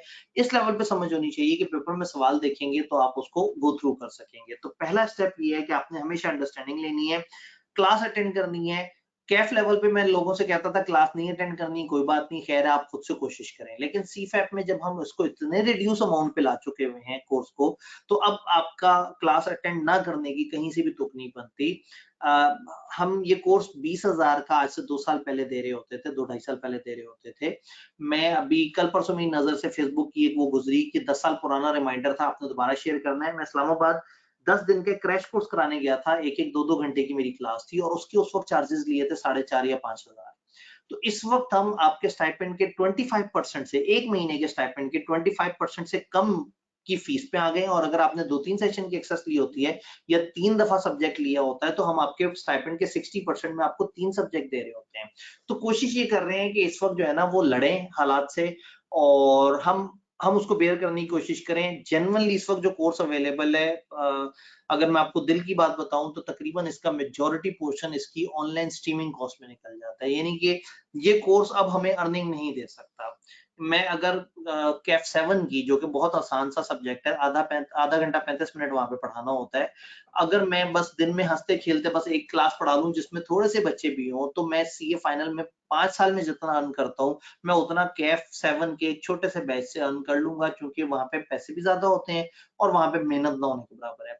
सीए फाइनल में हम अच्छा खासा एड़ी चोटी का जोर लगाते हैं। अभी पिछले दिनों जब क्रैश चल रहा था तो मैं डेली सुबह फजर के वक्त कॉलेज से जा रहा था, पूरी पूरी रात बैठ के स्लाइड्स पे काम कर रहा होता था, डाटा पे काम कर रहा होता था। तो ये जो कॉर्पोरेट लॉ का पेपर है इसके ऊपर मैं हमेशा से ये मानता हूँ कि अल्लाह ने अगर मुझे इस पोजीशन में रखा है कि मैं इसके ऊपर काम कर रहा हूँ तो मैं इससे विड्रॉ ना करूँ। हमेशा ये बहुत एनर्जी मांगता है, लेकिन मैं चाहता हूँ कि मैं कम से कम अवेलेबल रहूँ ताकि जो कॉर्पोरेट लॉ पढ़ने वाले हैं उनके लिए जिंदगी थोड़ी सी आसान रहे। तो इस वक्त जेन्युइनली जितने पैसों में हम इसको अवेलेबल कर रहे हैं लोएस्ट पॉसिबल में, उसके बाद अगर कोई बंदा कहे यार मैं बेईमानी कर लूं, मैं चोरी-शुदा लेक्चर ले लूं, नहीं भाई मेरे से अफोर्ड नहीं हो रहा, मेरी ख्वाहिश ये है कि आप वालिदैन से पैसे मत मांगे, आप अपने स्टाइपेंड में से निकाल के पैसे इस कोर्स के लिए दें, जो कि इतना लोएस्ट पॉसिबल पे कर दिया। यानी कि इससे मतलब इतने पैसे तो बहुत ही छोटी सी एक एक हमारी कैफ की जो फास्ट ट्रैक वाली क्लास होती है ना, जो जिसमें 30 लेक्चर्स होते हैं टोटल, उसकी फीस तकरीबन कोई होती है 14,000 15,000। तो इधर 14-15,000 में तो आपको 3 सब्जेक्ट मिल जाते हैं या 3 सेशन की एक्सेस मिल जाती है। तो फायदा उठाएं इस अपॉर्चुनिटी का। अगर आपको मुनासिब पैसों में चीज मिल रही है तो क्लास जरूर अटेंड करें। अब आपने ये नहीं कहना नहीं सर क्लास कैसे अटेंड करूं, उसके तो पैसे लगते हैं। अब पैसे वाला मसला खत्म हो गया, अब सिर्फ नियत वाला मसला है। और ये पैसे इतने कम है कि मैं आपको कहना भी मेरे लिए ईजी है। मैं कैफ में कहूँ ना बेटा लाजमी क्लास लो, बच्चा कहेगा हाँ ठीक है 25,000 रुपए की क्लास है, टीचर ने कमाना है। सीए फाइनल में आप ये सोच भी नहीं सकते। तो I strongly suggest, I strongly recommend कि आप क्लास लें। एसपीएम की क्लास ना लें, सिर्फ किताब पढ़ लें, चल जाता है काम। कॉर्पोरेट लॉ में क्लास लेने से वो जो आपने 2 साल टकरे मारनी है, आप 2 ढाई महीने में सब्जेक्ट को सम अप कर लेंगे। अगर आप स्केड्यूल देखें तो तकरीबन 3.5 महीने के अंदर अंदर हम पूरा सिलेबस, या 3.25 महीने में पूरे सिलेबस को कवर करने की पोजीशन में आ जाते हैं। सिर्फ मेरा साथ दें, सिर्फ स्केड्यूल को साथ साथ फॉलो करें और कुछ नहीं करना आपने। सर अगर जल्दी कर लेते हैं तो फिर सेल्फ स्टडी के लिए टाइम मिल जाता है भाई, मैंने इसीलिए 2 नवंबर रखा हुआ है। 2 नवंबर तक खत्म करने के बाद भी आपके पास 1.25 महीने तैयारी के लिए, लेकिन जरूरत से ज्यादा तेज ना चलें, क्योंकि सिर्फ आपने पढ़ना नहीं है, सिर्फ लेक्चर नहीं लेना। अभी मैं आपको तरतीब बताता हूँ। पहला स्टेप क्या है, आपने लेक्चर लेना है, अंडरस्टैंडिंग लेनी है, सस्ता लेक्चर लेना है। दूसरा, माइंड मैप्स बनाने हैं, समझना है। क्लास सुन ली, क्लास के फौरन बाद कॉर्पोरेट लॉ मेरी दीदी जो मेरी किताब है, इमीडिएटली आप उस पे गए और फौरन से वो जो कंटेंट सामने स्लाइड पे चल रहा था उसको वहां देख लिया, जहन में नक्शा आ गया कि यार मीटिंग 3 तरह की होती है, इस मीटिंग के ये रूल्स हैं, इस मीटिंग के रूल हैं, इस मीटिंग के ये रूल हैं। वाइंडिंग अप वो 2 तरह की होती है, उस तरह की वाइंडिंग अप की 5 तरह की बातें हैं, उस तरह की वाइंडिंग अप की ये 2 तरह की बातें हैं। आपने इमीडिएट देख लिया और एक माइंड मैप बना लिया रिक्वायरमेंट्स को, और आपको समझ आ गया कि हाँ भाई इस चैप्टर में ये बातें इस तरह से थी। तो पहला स्टेप लेक्चर लिया, दूसरा स्टेप माइंड मैप बना लिया, तीसरा स्टेप अब आपने स्किम करना है, किसको, बेयर लॉ को। फॉर एग्जाम्पल मैंने आपको बताया कि जी मीटिंग में ये 15 तरह की बातें होती हैं, आपने मेरी आसान इंग्लिश वाली किताब पढ़ी, मेरा लेक्चर सुना, जहन में आ गया। अब आपने उन रेलिवेंट सेक्शन, मेरी किताब में और मेरी स्लाइड में ब्रैकेट में रेफरेंस आ रहा होता है कि ये कौन सा सेक्शन चल रहा है। बेयर लॉ में गए, सॉफ्ट कॉपी खोली और तेजी से उसको स्किम कर लिया। अब बेयर लॉ को पढ़ते हुए बहुत ज्यादा तकलीफ होगी, बेयर लॉ के अंदर मुश्किल अल्फाज हैं, तो वो जो स्टार्टर पैक है हमारा, जो फर्स्ट मॉड्यूल है स्टार्टर पैक, ये बड़ा कमाल है। इसमें ओरिएंटेशन भी होती है, इसमें हमारा वीकली स्केड्यूल क्या होगा हम उसका जिक्र भी करते हैं, इसके अंदर वो जो आईकेप के सॉफ्टवेयर की प्रैक्टिस है वो भी होती है, कुछ मेरी तरफ से एक्स्ट्रा गाइडेंस भी होती है। एंड बेयर लॉ की डिफरेंट टर्मिनोलॉजीज पे एक दफा आईकेप ने मुझे कहा था कि जी बच्चों को बहुत ज्यादा मसला होता है बेयर लॉ पे, तो आप आए और आप एक सेशन करें। तो मैंने आईकेप लाहौर में जाके कंप्रीहेंसिव सेशन किया था जिसमें मैंने बेयर लॉ को अलग अलग तरीके से समझाया था। मैंने उसकी वीडियोस भी कट कर करके आपके सिलेबस में डाल दी है। यानी आपके इस वक्त जो करिकुलम में 90 आवर्स प्लस की वीडियोस पड़ी हुई हैं, और प्योर रिकॉर्डेड कंटेंट में 90 आवर्स बहुत बड़ी गेम होती है। बड़ा समेट के बड़ा कम टाइम में वो कंसाइज किया है। ये 250-300 घंटे के लेक्चर्स हो सकते थे जिसको स्लाइड्स पे काम करके और टू द पॉइंट उतना जितना आपके लिए जरूरी है उस तरह के लेक्चर्स बनाए हैं ताकि आपके लिए ये डूएबल हो, आपको इम्पॉसिबल ना लगे। पहले इतना बड़ा सब्जेक्ट है, ऊपर से लेक्चर्स भी लामतना ही हो, तो फिर लोगों के लिए काफी मुश्किल हो जाता है। तो तीसरी चीज है आपने स्किम करना है, तेजी से रेलेवेंट लॉ को पढ़ना है, थोड़ा रिलैक्स टाइम पे। आपने एक दिन लेक्चर लिया, जल्दी से किताब पढ़ ली, उस पर टिक लगा लिया और सोने से पहले बंद कर दिया, हाँ यार मुझे गेम समझ आ गई है। वीकेंड पे बेयर लॉ ओपन किया और वो जो आपने सारा कुछ किताब में देखा था, टिक लगाए थे, उसको बेयर लॉ में तेजी से देख लिया। इस एक्टिविटी को टाइम दें, लेकिन याद नहीं करने बैठ जाना, बस जल्दी जल्दी से देखते जाना है कि कौन कौन सी चीज कहाँ कहाँ कैसे लिखी हुई है। चौथा स्टेप क्या होगा, बेयर लॉ यील्ड। कंफ्यूज हो गए, नहीं समझ आया, व्हाट्सएप में पूछ लिया, नहीं समझ आया लाइव सेशन में आए, सर सेक्शन नंबर 237 के अंदर बहुत टेढ़ी वर्डिंग है, मुझे समझाएं। मैं सेक्शन सामने स्क्रीन पे ओपन कर लूंगा और उसके एक एक करके आपको बताऊंगा कि सेक्शन ये कहना चाह रहा है, इसको इस तरह से लिंक करें और इसको उस चीज के साथ जोड़ें। कुछ बेयर लॉ यील्ड आपको हर फोल्डर में मिलेगी, यानी कि हर वीक के एक फोल्डर के साथ में एक सेकंड फोल्डर होगा उस चैप्टर का बेयर लॉ यील्ड। इसका मतलब है उस चैप्टर के जो जो मुश्किल टॉपिक्स, जो जो मुश्किल सेक्शंस हैं, उसके ऊपर मैंने कमेंट्री की हुई है, कभी बच्चों के साथ डिस्कशन है और कभी मैंने अपने तौर पे स्टूडियो में बैठ के उसकी रिकॉर्डिंग की हुई है कि ठीक है जी ये चीजें हैं जो आपने समझनी है। तो उससे बेयर लॉ में जब आप कंफ्यूज होंगे तो check for relevant section videos in relevant bare law yield. अगर ना मिले तो ओके, व्हाट्सएप या लाइव सेशन। अब आपने समझ लिया है, आपने नक्शा बना लिया है, आपने जल्दी से बेयर लॉ पढ़ लिया है और बेयर लॉ की टेक्निकलिटी मुझसे समझ ली है। अब क्या करना है, अब हमने ओपन बुक टूल किट की तरफ जाना है। Open book tool kit basically आपकी हेल्प करेगी, यानी कि मेरी किताब का सेकंड वॉल्यूम। आपने माइंड मैप्स बना लेने किट से। किट में ये जो 26 के 26 चैप्टर्स हैं, इनका 40-45 सफे पे इसका मैप दिया हुआ है कि इस चैप्टर में ये बातें, उसमें ये टॉपिक और ये सेक्शंस हैं। तो उससे आप पूरे के पूरे सिलेबस को 40-45 सफों के अंदर कैद होके और आप उसको समझ सकते हैं कि कौन कौन सी चीज को किसके साथ जोड़ना है। क्रॉस लिंकिंग को बड़े ध्यान से समझना है। इन राइटिंग आईकेप के सॉफ्टवेयर पे प्रैक्टिस करनी है क्वेश्चंस को जो डिफरेंट एरियाज में दिए हुए हैं ओपन बुक टूल किट में। यानी कि आपने ओपन बुक टूल किट को ओपन किया, रेलेवेंट चैप्टर में गए, मैंने एक चैप्टर समझाया, आपने समझ लिया मीटिंग्स को। अब आप गए मेरे वॉल्यूम 2 में और वॉल्यूम 2 में आपको सवाल नजर आए मीटिंग के अंदर फंस करें 13। आपने सवाल उठाया, उसको सोचा, जवाब देखा, मैच होता लग रहा था। कुछ सवाल उठाए, लिख के किए, लिख के मतलब टाइप करके सॉफ्टवेयर पे प्रैक्टिस कर ली, या सॉफ्टवेयर की भी एक्सेस नहीं है तो आपने वर्ड की कॉपी ओपन कर ली और उस पर टाइपिंग करके उसका आंसर दिया और फिर मेरी किताब से लिखे हुए उसे मैच किया।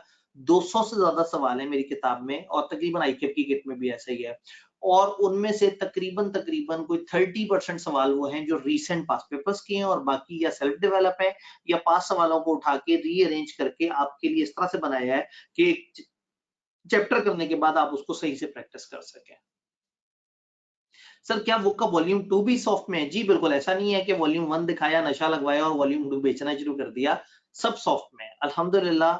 साफ नीयत है तो हमें कोई मसला नहीं है। आप किताब की प्रिंट्स निकालें, मेरी किताब पे कोई कॉपीराइट्स नहीं है, जो मर्जी उसे यूज कर सकता है। बहुत सारे टीचर्स उसमें से डाटा लेते हैं, उसकी समराइज फॉर्म लोगों को देते हैं। मेरी तरफ से मेरी किताब में 100% परमिशन है, जो मर्जी मेरी इजाजत के बगैर उसमें से जो यूज करना चाहे, जहां यूज करना चाहे वो कर सकता है। ओपन बुक टूल किट के बाद आपने जहां फंसे ईमेल पे पूछ लें। व्हाट्सएप ग्रुप में आप पूछते हैं, आपका सवाल किसी और को समझ आया नहीं आया, एक डिबेट शुरू हो गई, अजीब सा आपको आपका दिल नहीं मान रहा है यार मेरे सवाल पे वो क्यों जवाब दे रहा है, वो इस तरह से। हमारे टीम मेंबर व्हाट्सएप पे एक्टिव होते हैं। मैं क्लासों की वजह से और व्हाट्सएप से भागा होने की वजह से व्हाट्सएप पे ग्रुप, यानी कि अभी भी मैंने जो वीडियो देनी थी तो मैंने एक टीम मेंबर से कहा कि भाई वहां जरा एक वो क्लिक करना ताकि मेरे सामने वो ग्रुप आ जाए, और ग्रुप के अंदर जाके जो है ना फिर मैंने वीडियो डाली कि भाई खुदा के लिए आज लाइव सेशन है, ओरिएंटेशन आप लोग आ जाइएगा ताकि आप लोगों को समझ आ जाए किस तरह। तो मैं बहुत व्हाट्सएप फ्रेंडली नहीं हूँ, लेकिन मैं ईमेल फ्रेंडली बहुत हूँ। जहां आपको सवाल मिला उतना ही टाइम व्हाट्सएप पे लिखने में लगेगा, उतना ही ईमेल पे लिखने में लगेगा। आपने नहीं समझ आया, तस्वीर खींची, मुझे भेजा, सर ये सेक्शन 237 मुझे नहीं समझ आ रहा, जरा ये बता दें। सर ये 4B ऐसा क्यों कहना चाह रहा है? आप मेरे से फौरन से all the confusion, all the misunderstanding जो हुई है वो आप मेरे से पूछ सकते हैं। ईमेल में एंड पे भी बताऊंगा, मैं अक्सर बताता रहता हूँ atifafdfc@gmail.com, और टीम मेंबर अगर एक दफा लिख के सेंड टू ऑल कर दें तो वो भी। जो क्रॉस लिंकिंग मैपिंग जो कंफ्यूजन है, यानी कि मेरे से मिलने के 2-3 तरीके हैं। एक व्हाट्सएप ग्रुप में मैसेज कर दिया तो वहां मेरे पहुंचने से पहले पहले किसी टीम मेंबर ने जवाब दे दिया और मैंने जाके अंगूठा लगा दिया, जबरदस्त कमाल हो गया। दूसरा तरीका, लाइव सेशन में आए, आपने कहा सर मैंने 10-12 सवाल रखे हुए थे, सर से मिलूंगा और सारी बात करूंगा। आप कराची बैठे हैं, आप इस्लामाबाद बैठे हैं, आप तुर्की बैठे हैं, आप लाइव सेशन में आए, आपने मेरे से सवाल पूछ लिए। तीसरा तरीका, आप नहीं चाहते लोगों के सामने सवाल पूछें, आप कंपोजिट आदमी हैं, आपने जनाब ईमेल पे मुझे लिख दिया, लिखते हुए भी मुसीबत पड़ रही है, वॉइस रिकॉर्ड करके दे दी। लेकिन मुसीबत नहीं पड़नी चाहिए आपको लिखते हुए, आपने सारे पेपर्स कंप्यूटर पे टाइप करके लिखने हैं, तो you should have a habit कि आप ज्यादा से ज्यादा चीजों को लिख के करें। देन एफिलिएशन डेवलप करें, online version of bare law. आहिस्ता आहिस्ता ना फिजिकल किताब को छोड़ दें। अब मेरे पास तो फिजिकल किताब मौजूद होगी, आपके पास नहीं होनी चाहिए, आपके पास सॉफ्ट कॉपियां होनी चाहिए, और सॉफ्ट कॉपी से दोस्ती करनी है क्योंकि पेपर में भी आपके सामने सॉफ्ट कॉपी होगी। तो एक एफिलिएशन बेयर लॉ के साथ डेवलप करें, आदत डालें बेयर लॉ को सॉफ्ट में पढ़ने की, और आपको एलियन फीलिंग नहीं होनी चाहिए जब आप ऑनलाइन पीडीएफ को देखेंगे, यार ये किस किस्म की चीज है, मैं इसको किस तरह से यूज करूं। एंड फाइनली एक अच्छा सा प्यारा सा फुल लेंथ मॉक दें ताकि आप पूरे के पूरे इतने सारे टॉपिक्स अगर इकट्ठे पेपर में आते हैं तो आप उसको कैसे करें। मैंने अपनी किताब के वॉल्यूम 2 में प्रैक्टिस के लिए एक चैप्टर बनाया हुआ है, multiple topic assessment.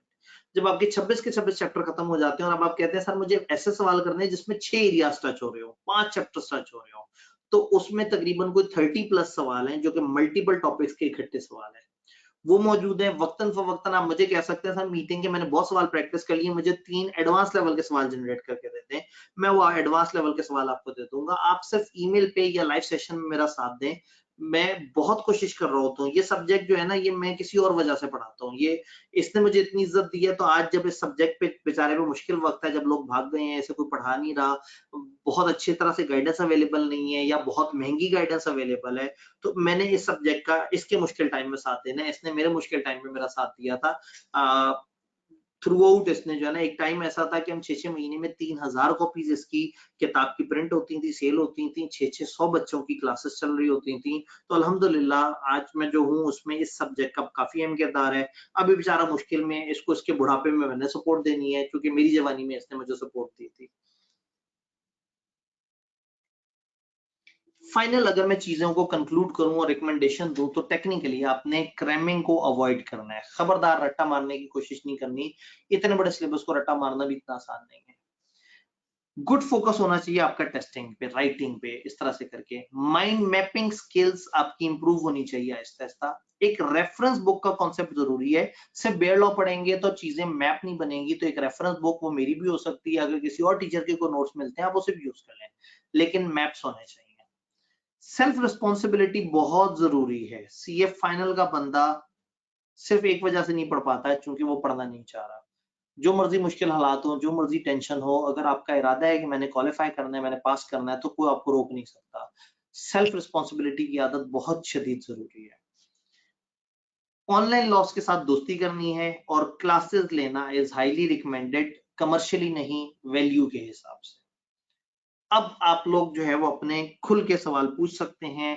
Again email मेरा सामने लिखा हुआ आ रहा है, साथ मेरे साथ वाइस प्रिंसिपल सर उसामा होते हैं, जो हमारे उसमें ऑडिट एंड एश्योरेंस में भी टीचर हैं, और वो सीए फाइनल के अंदर जरा थोड़ा ज्यादा इन्वॉल्व होते हैं, क्योंकि सीए फाइनल के वेंचर को वो हेड कर रहे हैं। मैं ओवरऑल सिंबॉलिकली हेड कर रहा हूँ, लेकिन असल में वो सारी चीजों को देख रहे होते हैं। वो व्हाट्सएप ग्रुप में भी काफी एक्टिव होते हैं। फिर व्हाट्सएप ग्रुप में मेरे साथ एक और टीम मेंबर अली शाहिद है, वो भी काफी एक्टिव है। मेरे कुछ और जूनियर टीम मेंबर्स भी हैं जो एडमिनिस्ट्रेटिवली आपके हल्के फुल्के से इश्यूज को भी देख रहे होते हैं। तो आप व्हाट्सएप ग्रुप देखेंगे तो आपको 125 मेंबर्स इस वक्त नजर आएंगे, जिसमें 12-13 तो माशाल्लाह एडमिन्स नजर आएंगे। उन एडमिन में से सबसे जो कम एक्टिव एडमिन है वो मैं हूँ, लेकिन मुझे आप मेरे तरीके से झंझोड़ सकते हैं ईमेल पे या इस तरह से करके, सर मुझे इस तरह मामला है। तो अगर आप बहुत व्हाट्सएप फ्रेंडली हैं तो आप सर को मैसेज कर सकते हैं, लेकिन अगर आप मुझे ईमेल करेंगे तो मेरी कोशिश होगी कि मैं आपको जवाब दूं। टेक्निकल सवालों के जवाब मैं जल्दी दे देता हूँ। एक बंदा कहे सर मुझे ये मसला आ रहा है, ये सेक्शन क्या है, लेकिन जब एक बंदा कहता है मुझे गाइडेंस चाहिए, मैं दूसरे मुल्क जा रहा हूँ, मेरा ये मामला है, अब वो लंबा चौड़ा सिनेरियो होता है, तो मैं चाहता हूँ कि मैं उसको रिलेटिवली इजी टाइम पे सुकून से उसकी मेल को पढ़ के जवाब दूं। तो टेक्निकल सवालों को मैं जरा टाइम से जवाब दे रहा होता हूँ। ऐसे में मैं एक दफा आप देखूं कि कौन कौन लोग और उनके क्या क्या सवाल हैं। होपफुली क्या आप लोगों को मोटी मोटी बातें समझ आ गई हैं? अगर मैं आपको एक दफा दिखाने की कोशिश करूं,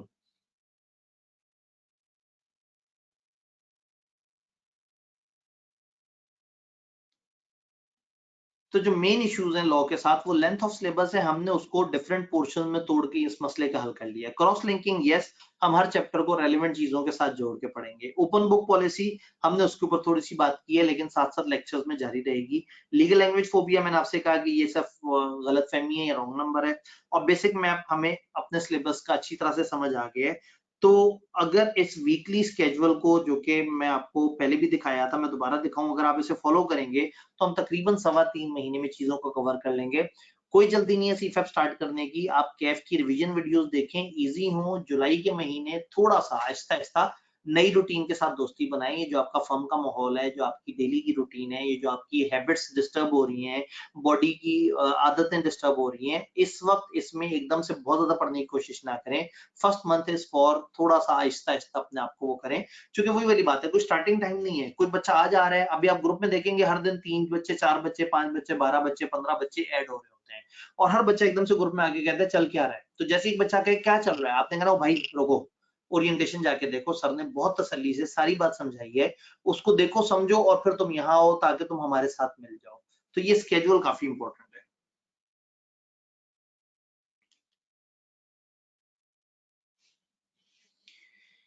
लें जी, सवाल जवाब चल रहे हैं। अगर कुछ लोगों को बात समझ आ गई और आप जाना चाहें तो आप चले जाएं। मेरी तरफ से आपको खुदा हाफिज।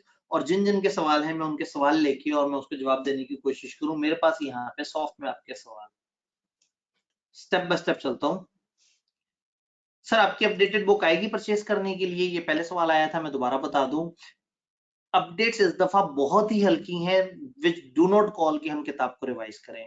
तो मैं एक सप्लीमेंट पे काम कर रहा हूँ। हाँ, अगर मुझे पब्लिशर ने कहा सर किताबें खत्म हो गई हैं और हमने रीप्रिंट करना ही करना है, तो आप हमें अपडेटेड देते हैं, तो मैं अपडेटेड वर्जन उन्हें दे दूंगा। नहीं तो मैं एक 15-20 सफे का एक डॉक्यूमेंट बना के आप लोगों के साथ भी सॉफ्ट में शेयर कर दूंगा, और पब्लिशर को भी दे दूंगा कि जो बच्चा किताब लेने आए उसे कहीं ये 15-20 सफे, उसमें लिखा हुआ है कि इसे सफे की जगह ये सफा आ जाएगा। सर जो री अटेम्प्ट करने जा रहे हैं स्टूडेंट, उसको भी एंड पे बता दीजिएगा। ये भाई ने पूछा और ये छोड़ के चले गए, मैंने उस वक्त भी इनको जवाब दिया था। सर क्वालिफाइंग अटेम्प्ट होगी इंशाल्लाह, लॉ, टैक्स और एमएससी 2 रह जाएगा, मैनेजेबल नहीं होगा। सच्ची बात बताऊं, मुश्किल है, क्योंकि टैक्स के अंदर भी बहुत ज्यादा चैलेंजेस हैं। टैक्स में प्रॉब्लम ये है कि आपका इस वक्त टैक्स का सीजन भी है, इस वक्त ऑडिट का सीजन भी है, फिर फाइनेंस बिल आके टैक्स में चेंजेस करता है। फिर वो फाइनेंस बिल की चीजें अप्रूव होते होते तकरीबन 1.5-2 महीने लग जाते हैं। फिर टीचर्स एक्टिव होते हैं, फिर टीचर्स अपनी अपनी किताबें अपडेट करते हैं। किताबें अपडेट करने के बाद वो अपने लेक्चर्स अपडेट करते हैं। पता लगता है अक्टूबर आ गया और अभी तक आपके पास अप टू डेट लेक्चर्स नहीं होते, और दिसंबर के स्टार्ट में आपके एग्जाम होते हैं। तो December is not a very good time to give text का पेपर। टेक्स्ट का पेपर जून में बड़ा अच्छा होता है। लेकिन अगर आपका एक लास्ट ट्राई है और आपके कुछ पेपर पास हुए और आप क्वालिफिकेशन अटेम्प्ट की कोशिश कर रहे हैं, तो ठीक है, फिर आपको मिडनाइट ऑल बर्थ करना होगा। फिर ये नहीं है कि आप कैजुअल रह के कर लेंगे। फिर ये समझना होगा कि ये शायद आपकी जिंदगी की मेहनत करने वाले आखिरी 3-4 बहुत इंपॉर्टेंट महीने हैं, जिसमें आपने जल्दी से क्वालिफाई करने की कोशिश करनी है। तो ये टारगेट इम्पॉसिबल नहीं है, लेकिन मुश्किल जरूर है, और इसमें मेहनत अच्छी खासी करनी होगी। अच्छा जी, फिर अस्सलाम सर, मेरी फर्स्ट अटेम्प्ट दिसंबर 26 में है। मैं रिपोर्टिंग, बीएफडी, एआरएस और कॉर्पोरेट लॉ, भाईजान आपने सारी जिन उठा ली हैं, खुदा का खौफ करें। 2 बेचारे मासूम पेपर हैं, टैक्स और सस्टेनेबिलिटी, उनका क्या कसूर है, उन्हें भी उठा लेते हैं। वो इतना जुल्म नहीं करना। कैफ वाले सब्जेक्ट और तरह के होते हैं, फाइनल वाले थोड़े जरा ज्यादा भारी हैं। फर्ज करें आपका फिर भी दिल है कि नहीं मैंने 4 पेपर देने हैं, तो ओके, आप 2 पेपर्स का टारगेट रखें कि जी मैंने मार्च तक 2 पेपर बहुत अच्छे तैयार करने हैं। अगर 2 पेपर बहुत तूफानी तैयार हो जाए तो फिर अगले 2 पेपर उठा लीजिएगा। एकदम से इतनी बड़ी शॉट मत खेलें, ये भारी पेपर है फाइनल के, और आप वो स्टूडेंट नहीं है 24 घंटे वाले। अब आपके पास टाइम कम है, अब आपने फर्म के साथ इसे मैनेज करना है। तो एकदम से चारों की क्लासें मत लेनी शुरू कर दीजिएगा, फेज बाय फेज। जो आपको सबसे पहला पसंद है वो करते करते तो हो सकता है मार्च अप्रैल में जाके एक रियलिटी चेक सामने आए। आई होप कि अगर आप बहुत अच्छा कर रहे हैं तो चारों पेपर दे दें, लेकिन टू मी सीए फाइनल के 3 से ज्यादा पेपर देना, अनलेस आप सुपर इंटेलिजेंट, सुपर मेहनती और सुपर फोकस्ड हो, अदरवाइज 4 पेपर देना अच्छा नहीं है। मैंने सीफेप काउंसलिंग जिसका लिंक आपसे शेयर किया है जी, वो सीफेप काउंसलिंग के दोबारा लिंक शेयर करते हैं। सीफेप काउंसलिंग वीडियोस में मैंने, अब हम इस वक्त कॉर्पोरेट लॉ पे बात कर रहे हैं, लेकिन सीफेप के पेपर्स कितने हैं, उसको कैसे उठाना है, 6 महीने को कैसे प्लान करना है, 1.5 साल का कैसे प्लान करना है, पहले कितनी क्लासें लेनी है, बाद में क्या रिवीजन करनी है, वो सारे प्लान, सीए फाइनल के प्रॉब्लम, पढ़ने का टाइम, अप्रोच, टेंशन बेहतर कैसे हो, पॉजिटिविटी कैसे, तो उस टॉपिक पे हमारी बड़ी थॉरो डिस्कशन है 2-2.5 घंटे की। वो प्लेलिस्ट आपसे शेयर हो रही है, आप उसे जरूर देखिएगा। सर मैंने क्वालिफाइड अटेम्प्ट में अपीयर हुआ हूं, बट नॉट श्योर अबाउट सीफेप 2, now what I should do, please do answer at end if time available. देखिए, क्वालिफाइड अटेम्प्ट दी थी आपने अपनी तरफ से और सीफेप 2 दी और आप श्योर नहीं है, तो आपके तो कंट्रोल में कुछ नहीं है। आप सिर्फ दुआ करें, आप सिर्फ नमाजें माने, 100 रकत मान लें कि ठीक है जी, मैं जो है ना, अगर मेरा पेपर पास हुआ मैं 100 रकत नवाफिल अदा करूंगा। तो अब आपके कंट्रोल में नहीं है, अब आपने टेंशन नहीं लेनी है, आप अपनी जिंदगी जीते रहें। आपको दोस्त मैसेज करके कहें यार वो आज रिजल्ट आया है, तेरा क्वालिफाई हो गया है, या तेरा पेपर उसके साथ ये हो गया, जो व्हाट्सएवर, तो बस छोड़ दें। बस आपने क्वालिफाइंग अटेम्प्ट दिए, अब आप अपनी जिंदगी में जो कर रहे हैं करते रहें, और अल्लाह से दुआ भी करते रहें। तो इस वक्त आप बैठ के मैं आपसे कहूँ नहीं, अभी थोड़ा थोड़ा सा पढ़ना शुरू कर दें, अगर रह गया तो ऐसे होगा, कोई बात नहीं। जिस वक्त क्लैरिटी होगी, अगर मैं आज आपको कह भी दूंगा ना कि आप इतने दिन जुलाई के जो है ना इसको पढ़ने में गुजारे, आपने नहीं पढ़ना, तो रिजल्ट आने पे ही कुछ आप डिसाइड करेंगे, और इंशाल्लाह ताला अल्लाह करे चीजें बेहतर हो। अच्छा जी, सर इज इट पॉसिबल कि हम सिर्फ आपकी बुक्स से देखें और बेयर लॉ ना देखें? ले, एक अहम सवाल है। सवाल ये है कि क्या सिर्फ सर आपकी बुक कर लें और बेयर लॉ ना देखें? If you are very good at cramming और आप इस बेयर लॉ के फलसफे से ही निकलना चाहते हैं, किताब तकरीबन कोई 550 के करीब सफे की है, आप उसको देखते हैं और आप अगर लगता है कि मैं उसे याद कर सकता हूँ, मैं नोट्स बना सकता हूँ, अगर आपकी क्रैमिंग रिटेंशन बहुत अच्छी है, मत आए ओपन बुक के झांसे में, फिर मेरी किताब को याद कर लें, मेरे लेक्चर सुन लें, किताब याद कर लें और पेपर याददाश्त के हिसाब से दे दें, तो भी गलत नहीं है। सब्जेक्ट काफी बड़ा है, अगर कोई ऑडिट में मुझे ऐसे कहे, मैं कहता हूँ हाँ यार किताब पढ़ लो, मुनासिब सी किताब है, हो जाएगा इंशाल्लाह। कॉर्पोरेट लॉ की लेंथ ऑफ सिलेबस बहुत ज्यादा है, अगर आप इस with this length of syllabus आप इसको अच्छा याद कर सकते हैं तो फिर कोई मसला नहीं।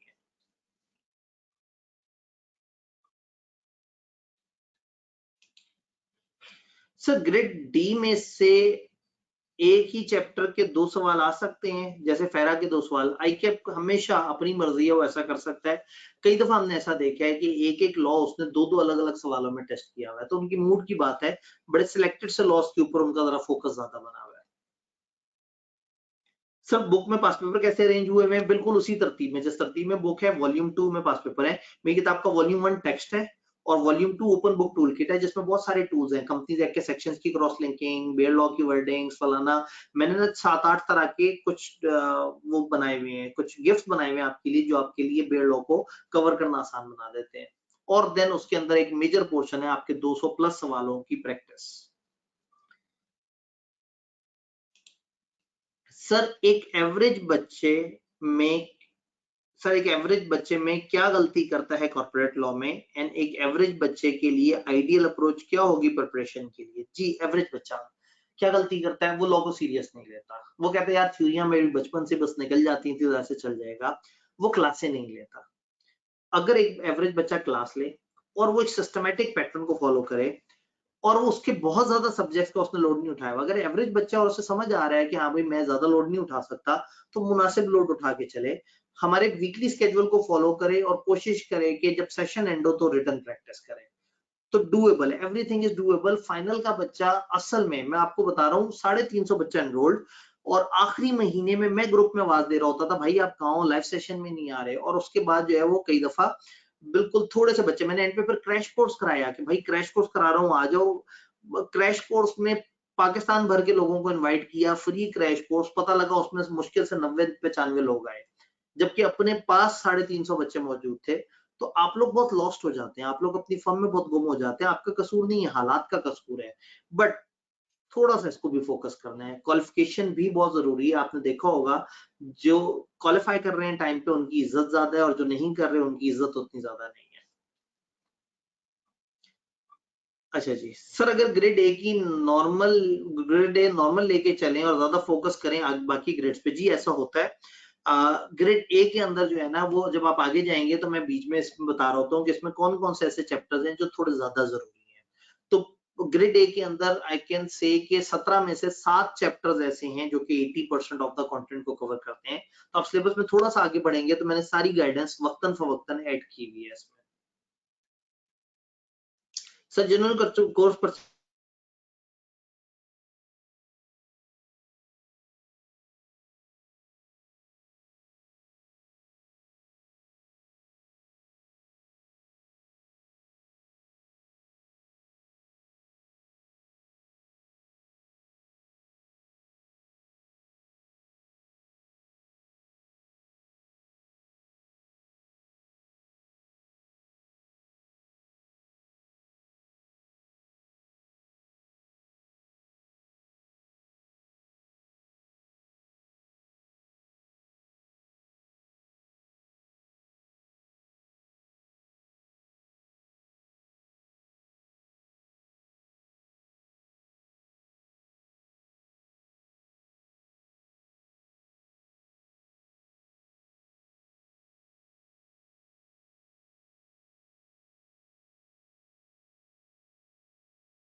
थी, और उम्मीद है अब वापस आ गई है। तो मुझे एक दफा फीडबैक दे दीजिएगा कि क्या आवाज, कैमरा वगैरह सब वापस आ गया है?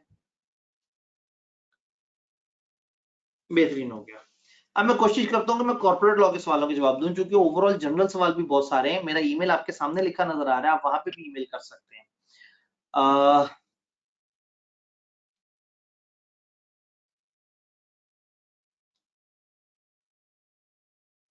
सर हमें कितने आवर्स एनफ है, जो वो बात हुई थी? वीक में, पूरे वीक में आई वुड से 5 से 6 घंटे, अगर आपने कॉर्पोरेट लॉ को दे दिया पूरे वीक में, मैं हर दिन की बात नहीं कर रहा, कंप्लीट वीक में, ये जो मैं आपको पर वीक टारगेट बता रहा हूँ, इट रिक्वायर्स 5 से 6 घंटे, इससे ज्यादा रिक्वायर नहीं कर रहा, बस आपने साथ देना है। अपने पढ़ने के मैं 5 से 6 घंटे बता रहा हूँ, क्लासेस वॉच करने का टाइम इसके अलावा होता है, लेकिन अगेन वही वाली बात है, आप एक तो 1.5 पे करके चलाते हैं, दूसरा ये 90 आवर्स का जो सिलेबस, 90 आवर्स प्लस का जो सिलेबस है, उसमें रिवीजन वीडियोस भी हैं, कैफ की वीडियोस भी हैं, बेयर लॉयर्स भी हैं, अगर काम के कंटेंट की बात करें तो वो एक डिसेंट कोर्स कवरेज में कवर हो रहा होता है। अच्छा जी, सर मैं फर्स्ट अटेम्प्ट जून 26 में दे रहा हूँ, क्या मुझे सीफेप 2, 1 और 4 के साथ देना चाहिए? मुझे लग रहा है जून 26 इज टू क्लोज फॉर कि आप रिपोर्टिंग, बीएफडी और कॉर्पोरेट लॉ तीनों को इकट्ठा दें, थोड़ा ज्यादा भारी हो जाएगा। रिपोर्टिंग और कॉर्पोरेट लॉ के साथ एक हल्का पेपर उठाया जा सकता है, which can be tax, which can be नया वाला सस्टेनेबिलिटी।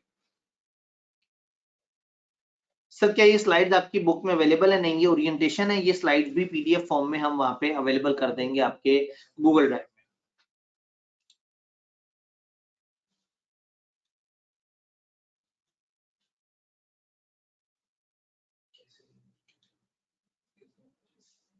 सर आपके total lectures are excluding CAF revision and other revision 49 hours बनते हैं। आप एफ वाले में ले लिए हैं, वो ऑलमोस्ट 11 के थे। ठीक है, सवाल ये है कि क्या ये 49-50 आवर्स सिलेबस को कवर कर रहे हैं? जी, अगेन मैं अक्सर इसको बात करता हूँ, एक टॉपिक की एग्जांपल देता हूँ, anti money laundering. Anti money laundering एक लॉ है जो कि मैंने 100 स्लाइड्स में कराया हुआ है। अब एंटी मनी लॉन्ड्रिंग का लॉ मैं पूरे महीने तक हर दिन भी लेक्चर दूं तो वो खत्म नहीं होगा। मैंने क्या किया, उस सारे को स्मार्ट नोट्स बनाए, फिर उसकी स्लाइड्स बनाई, फिर स्लाइड्स पे रेड कलर से हाईलाइट कर दिया, और 1-2 घंटे की क्लास में मैंने उस पूरे लॉ का शुरू से लेके एंड तक सारी स्टोरी और सारी चीजों को सिस्टमैटिक तरीके से क्लास में डिस्कस कर लिया। तो आपके पास आउटपुट पहुंचा 2 घंटे का, और मैंने उस पर काम किया 150 घंटे।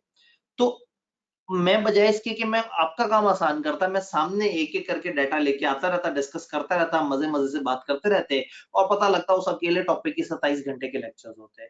मैंने उसको 2 घंटे में अगर कवर किया है, तो इसका ये मतलब नहीं है कि लेक्चर कम है, उसका मतलब ये है कि हमने स्मार्ट तरीके से स्लाइड्स पे डाटा को कंडेंस करके, यानी कि मैं बड़ा कॉन्फिडेंटली कह सकता हूँ कि this is the lengthiest syllabus, यानी कि क्लासेस में जो पढ़ा रहा है, तो मैं कंप्लीटनेस पे बहुत ज्यादा डरता हूँ।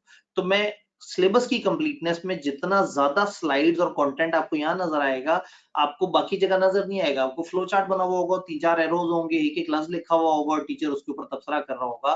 तो मैं सिलेबस में थॉरो भी जाना चाहता हूँ, बट साइमल्टेनियसली मैं मानता हूँ कि 150, 200, 250 घंटे के लेक्चर्स आप लोगों के लिए हजम करना मुश्किल है, तो इसलिए उसको कम उसमें किया हुआ है। ये ऐसा नहीं है कि जी कम पैसे हैं तो कम आवर्स हैं, ये 20,000 का कोर्स होता था तब भी इसी तरह से होता था और अभी भी है, क्योंकि किसी भी टाइम पे इसका पैसों से लिंक नहीं है, इसका लिंक ये है कि आपके लिए कितना बर्दाश्त करना इजी है सीए फाइनल की रूटीन के साथ।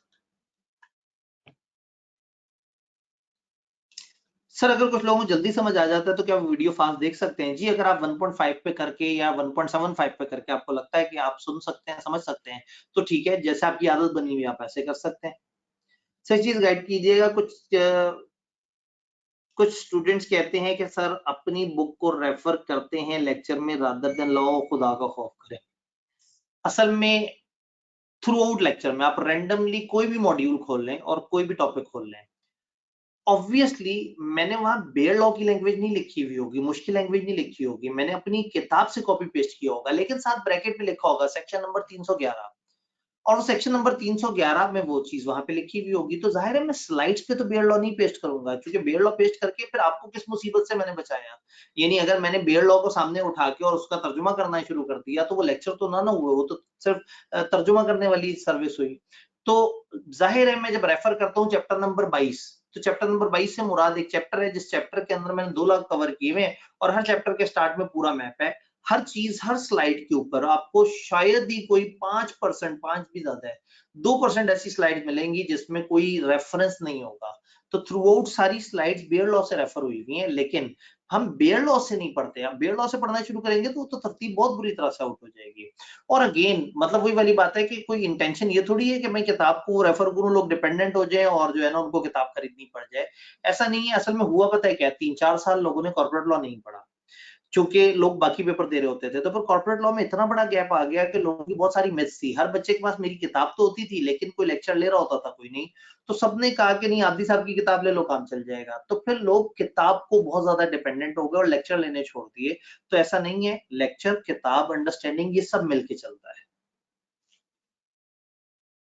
समय जून 26 में ये पेपर देना है, तो एक बार क्लासेस लेकर हो जाएंगे अगर मैं रेगुलर रिवीजन करता रहूं और क्रैश कोर्स कर लूं। जी बिल्कुल, हम कोशिश करते हैं हर सेशन में लोगों को up to date crash course available करें, जो बड़े सस्ते में अवेलेबल हो जाता है। प्रैक्टिस भी होती है, टेस्टिंग भी होती है। और सस्ता कह रहा हूं तो रेगुलर कोर्स भी अगर बेचारा 6000 का है, तो जो सस्ता है वो तो बहुत ही बेचारा गरीब होगा। तो उसमें कोशिश ही करते हैं। फिर दूसरा, जैसे ही नई स्कीम आए और उसमें सिलेबस में चेंज हुआ और आप लोग पढ़ के गए हैं, तो आप कहेंगे ओहो, मैंने जो पढ़ा था उसमें तो 3 नए लॉ आ गए, अब मैं क्या करूं। तो जब भी नई स्कीम आएगी और उसके जो नए लॉज होंगे, मैंने सबसे पहले उनको फ्री मार्क करके अपने सिलेबस में रख देना है। एक बच्चा रेगुलर स्टूडेंट है या नहीं है, वो नियर ईयर के कोर्स में आके वो वाला पोर्शन जो नया आया है उसके लेक्चर्स फ्री रखे हुए होंगे, ताकि वो उसको अटेंड कर सके।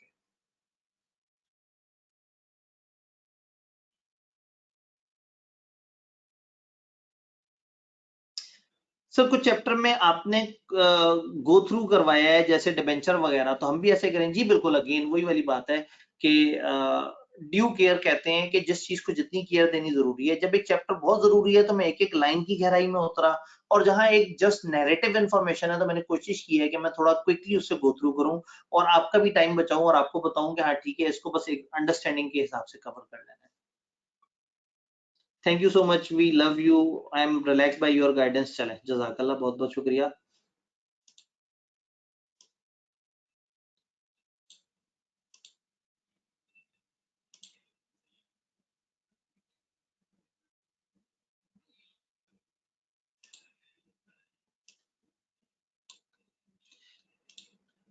Sir, I'm old student. I had attempted corporate laws certificate before open book twice, but was not able to clear. I am currently employed in KSA in Big Four. Therefore, I struggle to allocate too much time study. I have last 2 paper left, corporate law and taxation. ये बड़ा मसला हुआ था, लोगों ने ना वो MSA 1-2 open करने के चक्कर में लॉ टैक्स बेचारों को बिल्कुल ही साइड पे कर दिया था।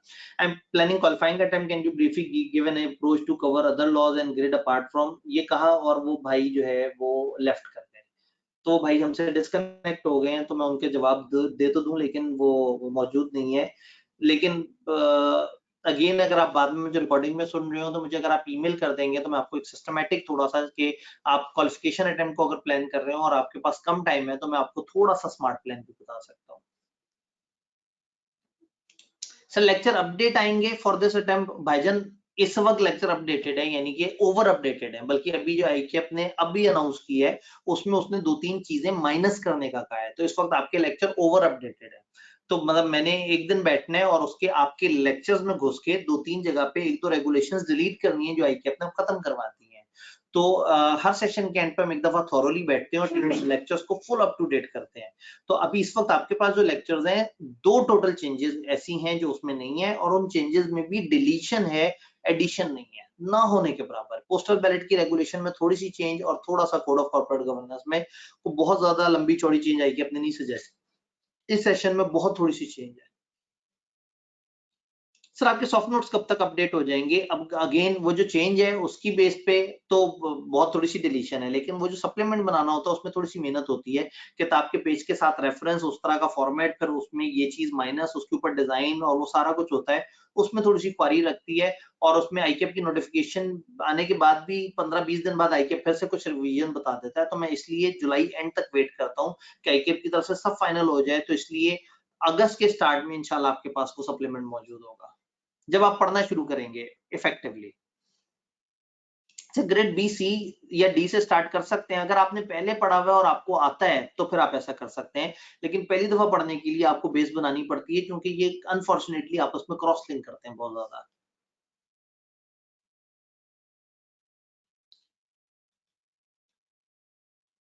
सर इंडस्ट्रीज आर्टिकल है तो टाइम इशू नहीं है, और सिंस क्वालिफाइंग अटेम्प्ट है इसलिए लॉ टाइमली खत्म करने के बाद मैं टैक्स एंड MSc 2 पे फोकस करूंगा एंड देन लास्ट मंथ में एग्जाम लीव में तीनों को इक्वल इंपॉर्टेंस दे दूंगा। ठीक है, सही है, मतलब वही वाली बात है, हर बंदे के अपने डायनामिक्स हैं। अगर आप इंडस्ट्री में है, मार्जिन है और क्वालिफाइंग अटेम्प्ट है और आप फुली विलिंग है तो यस ठीक है, फिर आग लगा देंगे। वही भाई हैं जिन्होंने पहले कहा था कि मैं सारे पेपर इकट्ठे देने लगा हूं, गुड है। अच्छा, जून में अटेम्प्ट है, should I go for 2 with 1 and 4? ठीक है, ये बात हमारी हो गई है पहले। has left grid BC। अच्छा सर, कोर्स इतना लेट क्यों स्टार्ट हो रहा है इन अगस्त? इससे हमारी कोर्स कंप्लीशन परफेक्ट नहीं होगा? नहीं, असल में पता है क्या बात ये है कि काश आप कैफ के स्टूडेंट हो तो मेरा दिल करता है आप आज से पढ़ना शुरू हो जाएं। प्रॉब्लम ये है कि आज मेरे इस लेक्चर को लेने के लिए भी एनरोल्ड बच्चों का 1/3 भी नहीं आ सका। ओरिएंटेशन जो सबसे पहला लेक्चर है, इंटरेस्टिंगली ये वीडियो भी शायद आज से 2 हफ्ते बाद देख रहे होंगे। मैं रिपीट कर दूं, आज 3 जुलाई है। 3 जुलाई है आज, 3 जुलाई। तो अब अगेन हो सकता है कोई 17 जुलाई को वीडियो देख रहा हो, कोई 22 जुलाई को वीडियो देख रहा हो। तो प्रॉब्लम ये है कि सीफैप में चीजें थोड़ी सी डिस्टॉर्ट होती हैं। मैं ये नहीं चाह रहा आते साथ ही आप पे एकदम से इतना बोझ आ जाए कि आप जनाब पढ़ने के बारे में सोचें। मेरे लिए बहुत आसान है, जल्दी शुरू होगा जल्दी खत्म होगा, मैं जल्दी लाइव सेशन से फ्री हो जाऊंगा। लेकिन लोग अभी रिदम में आ रहे हैं। आपने एकदम से जज्बाती हो कि इतना पढ़ना नहीं शुरू कर देना कि आपको बुखार हो जाए और उसके बाद आप कहें यार फर्म तो मुसीबत है, मैं तो किधर फंस गया और मैं तो गलत लाइफ पे आ गया। ऐसे नहीं, आहिस्ता आहिस्ता अपने आप को आदी बनाना है। तो इसलिए ये मंथ सिर्फ रिवीजन के लिए रखा है हमने अपने प्लान में, ताकि आप आहिस्ता आहिस्ता आहिस्ता आहिस्ता थोड़ी सी यूज टू हो, थोड़ी सी पुरानी बातें याद होना शुरू हो, आहिस्ता आहिस्ता किताबें लें, आहिस्ता आहिस्ता दोस्तों से मिलें, डिस्कशन करें, समझें। इसलिए इस तरह से किया। आप जल्दी करना चाहते हैं आप कर लें, लेकिन मैं ये प्लान 90% ऑफ द स्टूडेंट्स के लिए बना रहा होता हूँ जो ग्रेजुअली आके आहिस्ता आहिस्ता एडजस्ट हो रहे होते हैं।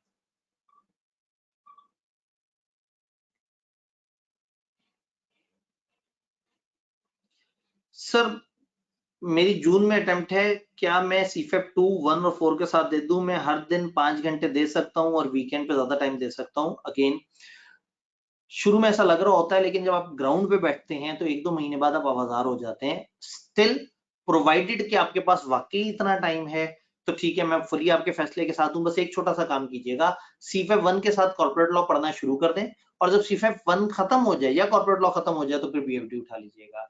ताकि ऐसा ना हो कि आप आज से ही तीनों उठा लें और उसके बाद कुछ अरसे बाद 3-4 महीने बाद आप कहें यार मैंने ज्यादती की है। तो आपका टाइम वेस्ट नहीं होना चाहिए। आप 2 सब्जेक्ट को उठा के चलें और जैसे ही इन 2 में से एक खत्म हो तो उसकी जगह तीसरा उठा लें, ताकि आप फिर उसके साथ इंसाफ कर सकें, अगर आप वाकई दिन के 5 घंटे दे सकते हैं। सर न्यू स्कीम में सीफेप 2 में क्या चेंजेस आएंगी? 2 लॉ है नए जो कि बहुत ज्यादा लंबे चौड़े ऐड नहीं हो रहे और कुछ चीजें माइनस हो रही हैं। तो नई स्कीम को बहुत मैसिव चेंजेस लॉ के अंदर नहीं लेके आ रही।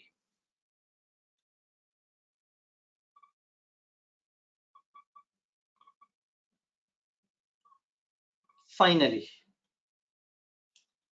हमने सारे सवालों के जवाब दे दिए।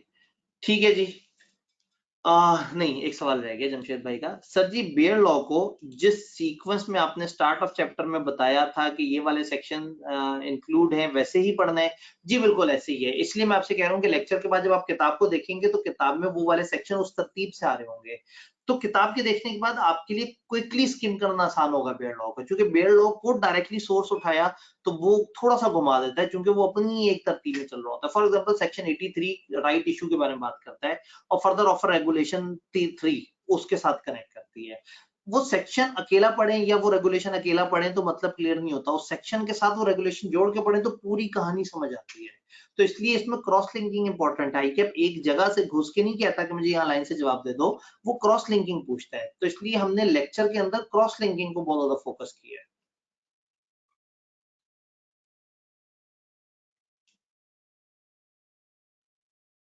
ठीक हो गया जी। लोगों की तरफ से दुआएं आना शुरू हो गई। बड़ा अच्छा रहा आप लोगों के साथ। अब ये सेशन बाद में कहीं लोगों के लिए बहुत बोरिंग ना बन जाए। सवाल चूंकि हमारे मैक्सिमम खत्म हो गए, तो बस आपने कोशिश करनी है, दुआ करनी है, साथ चलना है और स्केड्यूल को जरूर फॉलो करना है। पता है ये स्केड्यूल बड़ा इंपॉर्टेंट है और इसका मकसद है ही ये कि आप एक सिस्टमेटिक तरीके से पढ़ें। सीए फाइनल की जंग थोड़ी सी मुश्किल है, थोड़ा सा इधर टीचर की सुन लें, हमारे पैटर्न पे चलें, लाइव सेशंस में आए, व्हाट्सएप में आए, यकीन करें आप कंफर्टेबली कर लेंगे। बगैर गाइडेंस के चलने तो बहुत मुश्किल होती है, आप टकरे मारते रहेंगे, दोस्त मैं ये कहता हूँ कि एक बंदा 2 साल पढ़ने के बजाय 2 घंटे प्लान कर ले कि उसने कैसे पढ़ना है, तो वो 2 घंटे उस 2 साल में भारी हैं। तो this meeting was about planning. अब चीज़ें प्लान हो गई हैं, अब आप धीमी-धीमी रफ्तार पे पढ़ना शुरू कर दें और जैसे ही जुलाई खत्म हो, आप अपनी रफ्तार तेज़ कर दें और फिर उसके बाद जब आप रिवीजन के बाद आएँगे, तो आप बड़े अच्छे तरीके से इसको लेके चलेंगे। अगेन ये वो पैटर्न है जिस पैटर्न पे एक्चुअल में भी फिजिकल आए हुए स्टूडेंट्स को मैंने वीक बाय वीक पढ़ाया था। उससे क्या होता है कि आपको ज़रा थोड़ा-सा आइडिया होगा कि हाँ, भई असल इंसानों ने इस कोर्स को लिया था, तो ये एक डूएबल टारगेट है। ठीक है जी, अपना बहुत-बहुत ख़्याल रखिएगा, दवाइयाँ वक़्त पे लेते रहिएगा, मुझे दुआओं में याद रखिएगा। कोई कन्फ्यूज़न हो atifafdfc@gmail.com आपसे टेक्निकल सवाल पूछ सकते हैं। इंशाअल्लाह ताला आप लोगों से मुलाकात होती है लाइव सेशन में। अपना ख़्याल रखिएगा, फ़ी अमान अल्लाह।